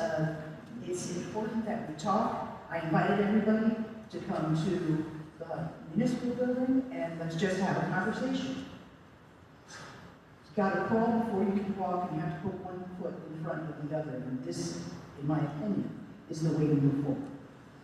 One person from each of these entities to sit in a room where it's only 4 people, it's not 9 of you and 8 of those and 6 of the other, and you get something that's quite cohesive. I think if you have a smaller team chip away at it to make the most equitable arrangement that we possibly can make between the equalized value and the enrollment of students. Caroline, Sure. would you entertain someone from Highlands on this with you? I mean, you said the 3 mayors and Rich. I would think you want more. Like I said, it's the first conversation. Yeah. It's not that we're ironing out We can't any cost agreement. I'm sorry. You guys can't. We can't actually officially send a rep. All right, we just can't. We can't have a rep from each town. I was thinking about it, I would listen to my attorney when we talk about it at that point. Okay, so, one second. Again, this was Carolyn, thank you, but this was just a, hey, how you doing? We both agree that we can't talk about anything really. Just I like- just want to make sure all the sides work. It's not, there are no signs, at this point. It's just, to be honest with you, we all should know, those of you who live in Atlantic Highlands should know Ms. Bruyon. Those of you who live in Highlands should know Ms. Holtmeyer. And I butcher that name all the time. Hold on. Yeah. All right, there's nothing, as long as, we can shake hands and have coffee as long as there's no real things going on. And could you do that? Could you guys go and shake and have coffee? Because nothing's happening right now. We're trying. No, but it's what I'm doing. I suppose this board is saying you can't even do that. Gina, please let me finish my public Of course. comments. And that is, we are working on gathering everybody's equalized value, and we're working on getting all of the updated enrollment so we can update the calculator that we were working on 2 years ago. Because a lot has changed in 2 years.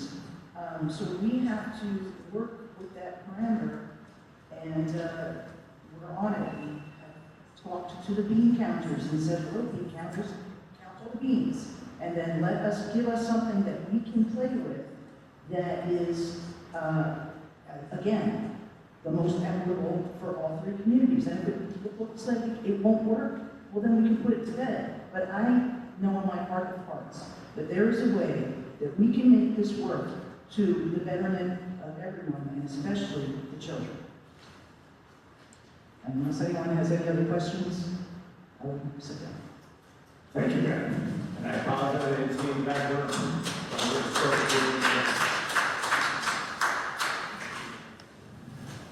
Anybody else?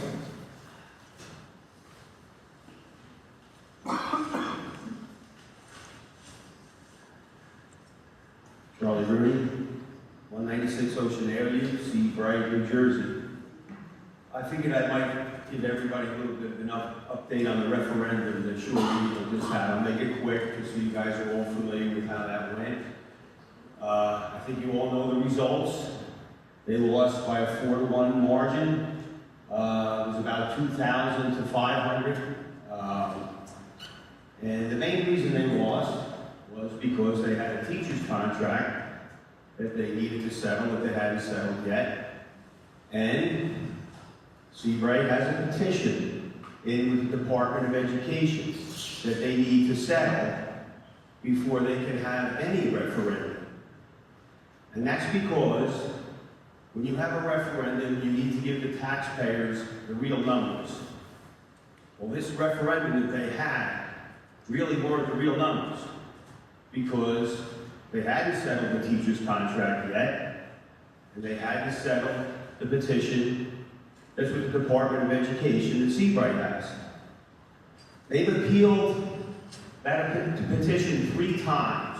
Shore Regional and Oceanport have appealed Seabright's petition 3 times, and it's been turned down all 3 times. They were appealed by unanimous decision.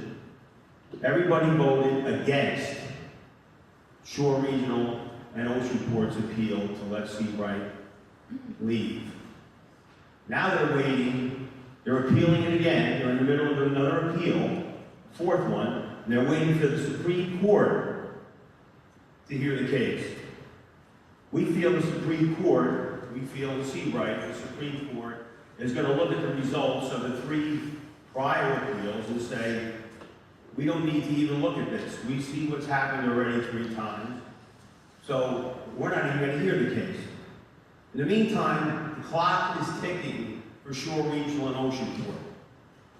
What they're going to have to do is they're going to have to come to Seabright, because they're going to have to settle that petition, because they need to get a referendum to pass, because their school needs a lot of work.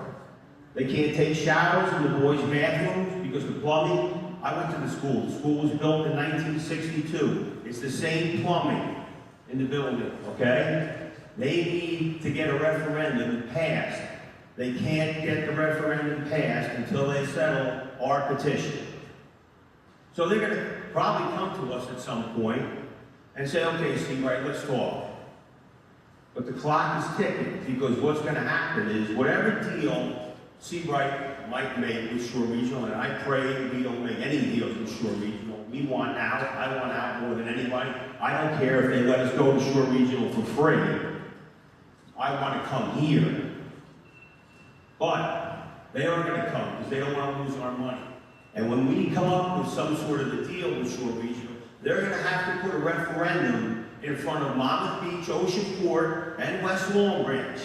And that referendum is gonna have to pass.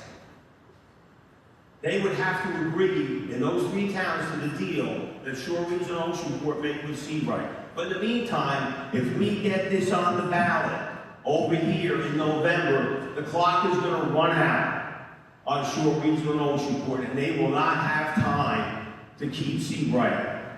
So let's get this on the ballot, let the taxpayers vote, and stop wasting time and money. Just let them vote. Let the 3 towns over here vote, and let's be done with it. They pay the bill over here, the taxpayers, the $28 million school budget between the 3 schools in 2 towns. Come on, let us help. We want to give you some money. We don't have a lot of kids. Thank you. Thank you.